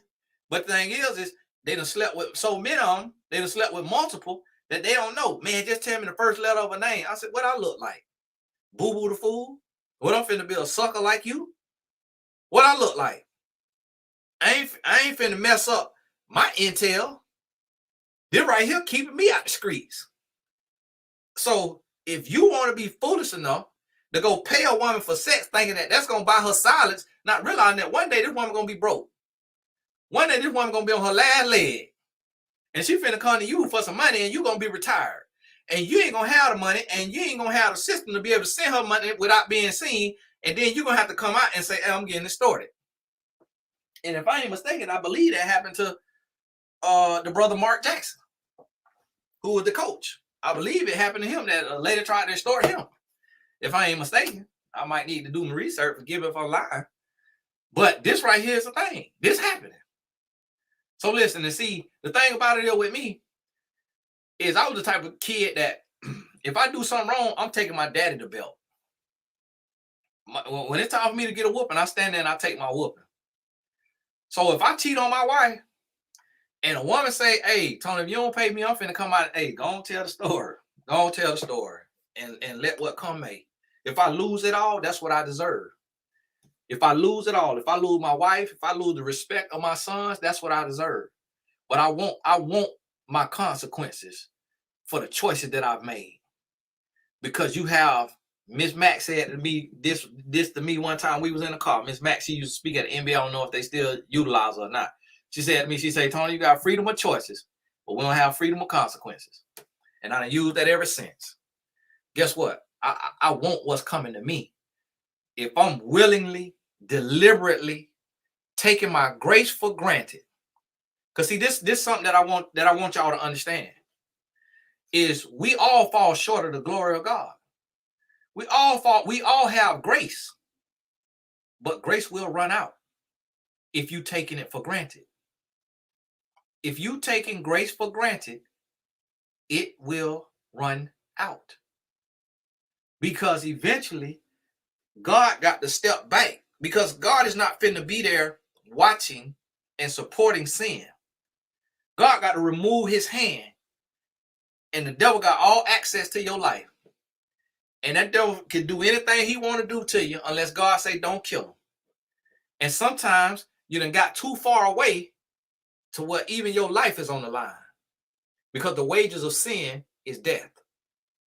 And so now we seeing these young men, we seeing these men, it's men who you never heard of, that's not a celebrity, that's losing their wife, their fiance, their girlfriend because of what they doing, what they were doing on their phone, on OnlyFans or the porn, or a stripper, or somebody on Snapchat. And then you got to realize, you in your city, so you're not going to hear about the principal on the other side of the country. But every single day, a principal, a police officer, a fire chief, a doctor, a lawyer is being exposed in his local news for trying to sleep with a minor, or trying to hire a prostitute, or trying to And we even seen the man. Now we see the situation with the brother Polite, who I done heard this man talk a couple times for a few minutes, because I don't listen to people talk like that, because I don't want nobody in my subconscious and I'm carrying a message. I want to carry the message God gave me. I done heard this brother talk a few times, that brother Polite, and when I heard that man talk, I said, boy, look here. If that man knew Jesus Christ and knew how to live right and knew the real truth, that man would be a force to reckon with. But the devil had to get him. The devil had to recruit him. The same thing with Andrew Tate. If he knew Jesus Christ, the same thing with Dr. Umar Johnson. If they knew Jesus Christ, if they knew the love of Christ, if they knew what Christ was, and they wasn't brainwashed to think this a white man religion, this a slave religion, this all that foolishness. If they truly had an encounter with Jesus, they'll be on here like I'm here, and they'll have some sense and all that right there. They wouldn't be in all that tomfoolery, because we seen the same thing. See, when you get outside of the will of God, you get outside the covering of God, you're going to get into some tomfoolery, and you're going to get exposed. So we saw the Dr. Umar get exposed by a stripper for dealing with the strippers. Now we see the brother Polite get exposed to where it's about dealing with a young girl, with a minor. Then we see the Andrew Tate guy, he caught up in this here sex trafficking case. See, the thing about it is, the devil ain't got no loyalty. This is the thing that came on. I'm trying to turn it off. The devil ain't got no loyalty. So he gonna use you. He gonna use you, and he gonna take you all the way. He gonna take you all the way out, and he's going to let you get you to recruit all of these people. He gonna get you to recruit all of these people. You is a snare. You look like a blessing, but you a snare. He gonna get you to recruit all these people, and he gonna get you to rally all of these people hopes into what you talking about. And then your sin, he gonna expose you. So now everybody you done led to the mountaintop, they ready to dive off the side of the cliff, because they really believe what you were saying. They really bought into what you were saying. And then when they realize you ain't got no character, you ain't got no integrity, that you made bad choices, and you kept making bad choice after bad choice after bad choice after bad choice, to the point that you get exposed, now they done lost faith in humanity. That's the goal of the adversary. And we have to be aware of this. We got to be mindful, and we got to clean up behind closed doors. We have to clean up behind closed doors, because what is done in the dark is eventually going to come to the light. And Lord had let me know. Lord had sent me through a situation.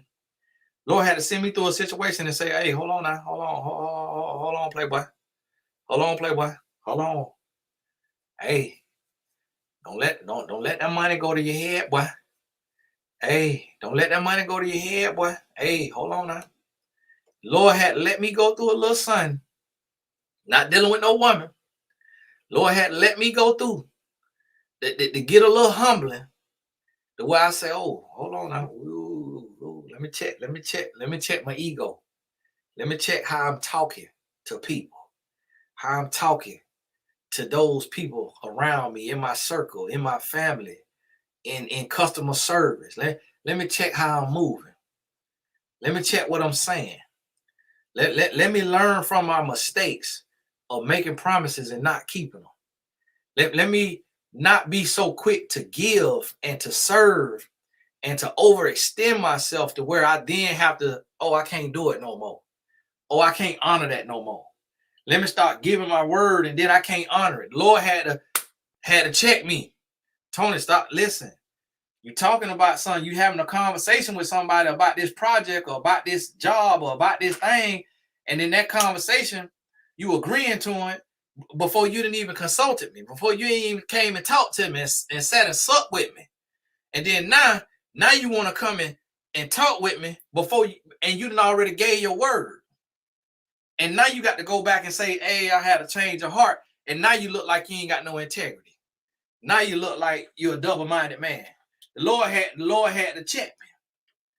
And see, that's what happened when you sensitive to the spirit. And see, this is the thing right here. This is the thing that I want to see. And I'm finna get off here. I'm finna get on off here. This is the thing I want to see. Is what I want to see is that's Mama Tish. God bless you for the being a support on here and helping me out on here. What I want to see is I want to see men focus on the areas of life that matter.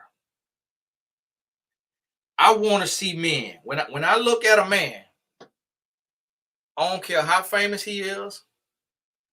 I don't care how much knowledge he has. I don't care how much wisdom he has. I don't care how much money he has. Does he have a wife?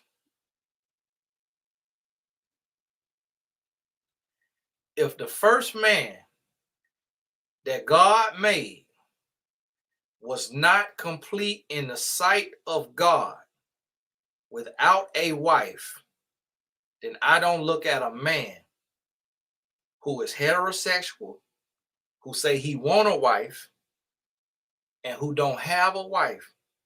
I don't look at him as a whole man. Yeah, you whole single.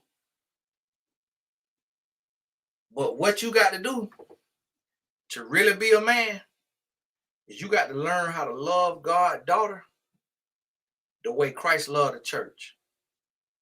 And I guarantee you that when you do that, if you locked in, if you heterosexual, and you start trying to love this woman the way Christ loved the church, I guarantee you that's going to be the greatest challenge that you know as a man. It's going to be harder than any job you have worked, than any business you have built. It's going to be harder than anything you do in your life. It's going to be harder than any mountain that you physically climb, than any workout that you've ever done.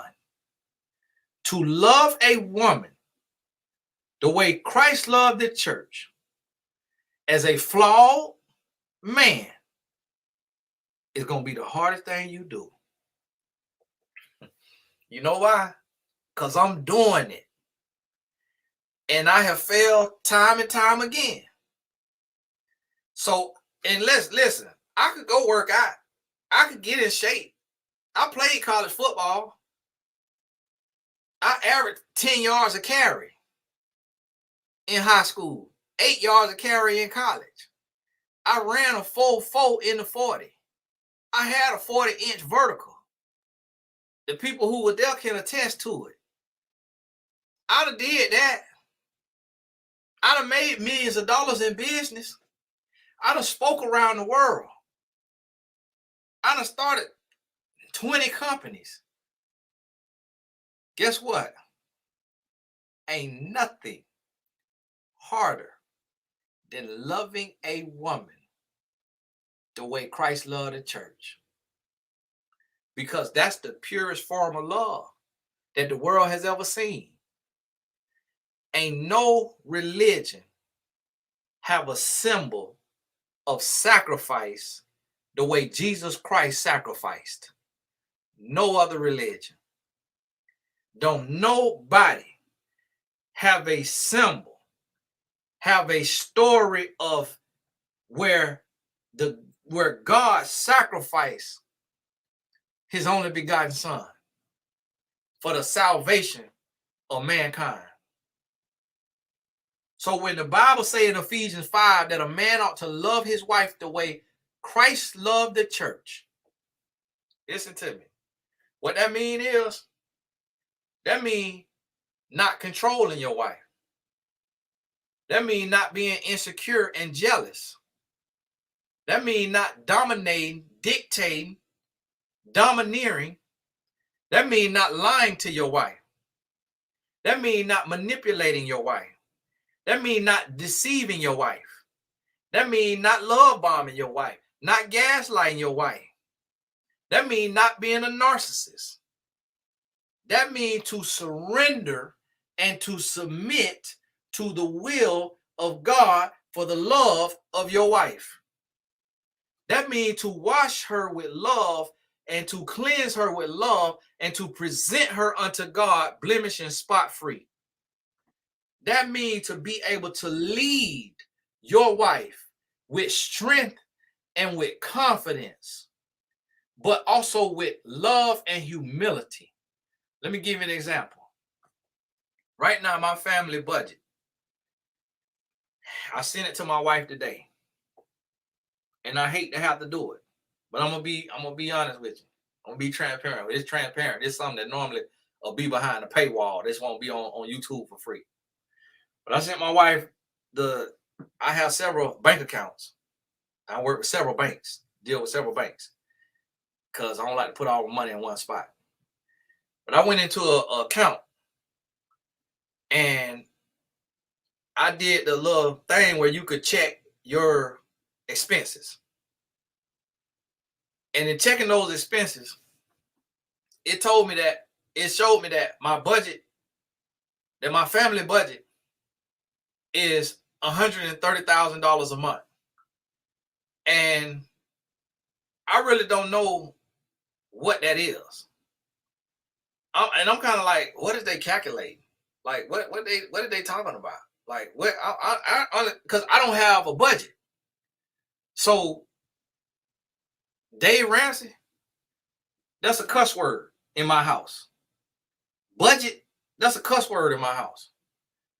And so, I'm failing as a man because I'm not supposed to have no $130,000 a month budget. And I started to realize, I'm like, man, every time I order out to eat, it's $140. So when I'm feeding the family and everybody get to order what they want and everybody eat individual meals, and especially by Uber Eats, I'm like, I'm spending $300 plus $120. I'm spending $420 a day. I remember a private chef told me she charged $400 a day, and she used to be P. Diddy chef. And she told me her day rate was $400 a day. I can have a private chef if I'm going to spend $400 a day. And I don't do that every day, but I do it a lot of days. And the reason why is because I don't want my wife to have to worry about cooking.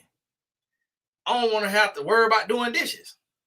And I'm serving in my purpose. I'm working. I be drained from talking to people, life coaching all day, and then getting on here and doing this. Before I got on here to do this, I just taught a class for 2 hours. So I'm doing what I got to do. That's draining. So I don't feel like cooking. I don't feel like cleaning. But my wife, she might be driving all day with the kids, so she be tired. But then the Lord said today, listen, son, I can't take you to the next level until you learn how to be a steward over what I done gave you. So if you late on bills, if you got an account going in the negative, if you ain't got no budget, then you not being a good steward over your money. If you got credit cards and you in credit card and you ain't paying your credit card down every month, I tell you in my word, the borrower becomes servant to the lender. So, see, this is the thing where in different seasons, we have different problems. I don't have a problem with women. I got a problem with budgeting money because I come from nothing. And my parents had a problem budgeting money.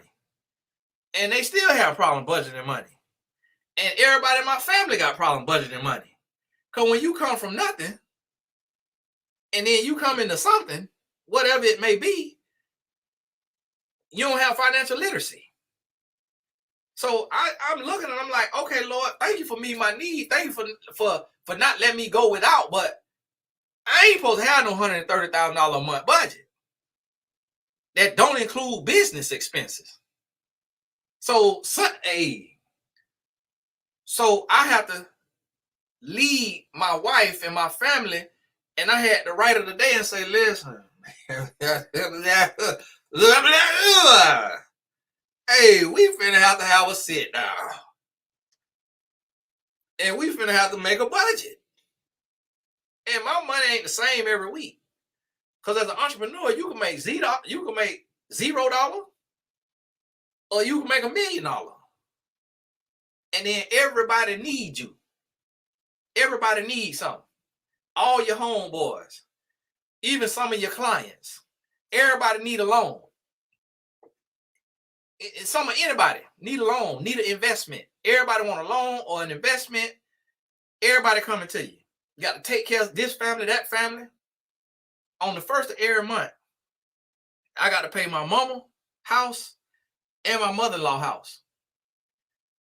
That's $4,000 on the first of every month, without fail. That's $48,000 a year. So if they live 30 more years, if I'm paying their bills now, that means I'm gonna have to pay their bills the rest of their life, because they ain't finna come into no job that's finna pay them enough to pay their bill. So if they already can't pay their bills, and they might have 30 more years or more to live, when I do the math, I'm finna spend $1 million. And so when I look at it, I'm like, Lord, and guess what? The Lord providing. I sent that to my wife. She said, wow, insane. The next word I want to see is, let's sit down and let's create a budget. She didn't say that. So then the Lord said to me, hey, as a husband, you got to learn how to lead without being a dictator. A leader is a servant. So you got to be able to go to your family and say, hey, listen, this is what we finna do. And this is what we finna put in place. It might be a little uncomfortable. They might not like it. But that's what the Lord telling me to do. So see, this is what a lot of men don't understand. Is that loving your wife the way Christ loved the church don't mean being a simp. It don't mean that you don't call shots. It don't mean that you're not leading. It just means you leading in love. You leading in service. You leading in sacrifice. So it's like, if I'm on a budget in my mind and I don't want to spend no money, and my wife showed me this new pair of shoes, I say, no, I'm good. Because if I say, yeah, get me them shoes, then that tell her that she can go buy the pair of shoes she want. Because we won. But if I say, no, I don't want to spend money like that, then she get the hint like, okay, we ain't spending money like that right now. And say, boom. And so she don't ask me for anything. My wife don't ask me for a thing. She never come to me and say, can I have X amount of dollars to go buy this, to go buy that?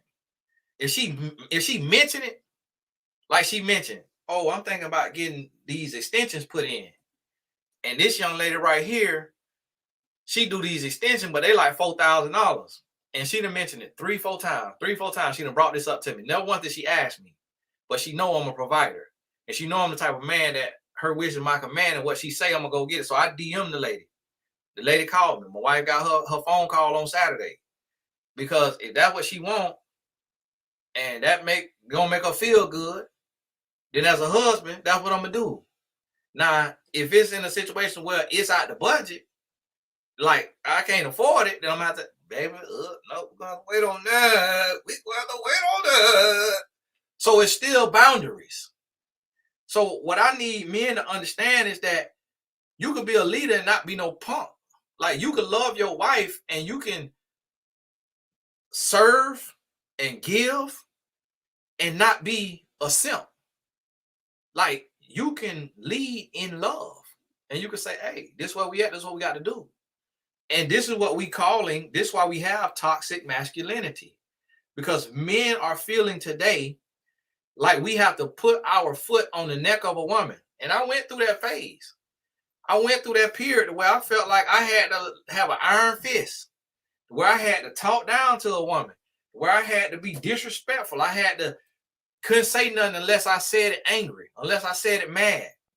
But then I started to learn that true strength is when you could say something that is a directive or a way that your family need to go, and you could say it in humility and confidence and peace. And you can have those uncomfortable conversations without yelling and screaming and cursing and going off and slamming the door. And so you have to look at this. And so this is what we have to realize and understand, that when you come to this place of understanding what true leadership is, it make us a better man, and it make us a better society. But right now, we lead and we living and we leading from trauma and insecurity and brokenness. So listen, this is the challenge, and this is what we got to get to. Now I'm tired. It's 2:00 in the morning. God bless y'all. Saturday we got class. You'll see it on TonyGasselsAcademy.com. It's called Saturday School. That's where I could be a little more real than I could be on YouTube. And I know you might say, well, man, Tony, how much more real can you be? Because I've been on here tonight, boy. You told, but it get a little more real in class. And it's over on my network, to where you signing up on the academy and we able to talk and all that right there. And on those, I don't do, these are recorded. So people name that I said, they come and see it. And people that gonna send it to those people, hey, Tony Gassel said your name in your video. But for me, it's like everybody's name getting said today. Everybody's name getting said today. And then everybody on the sound of my voice know not to come for me. Anybody, they know not to come for me because they don't know how much business of theirs I know. And so they already know that for me, I'm not going to throw rocks in a glass house.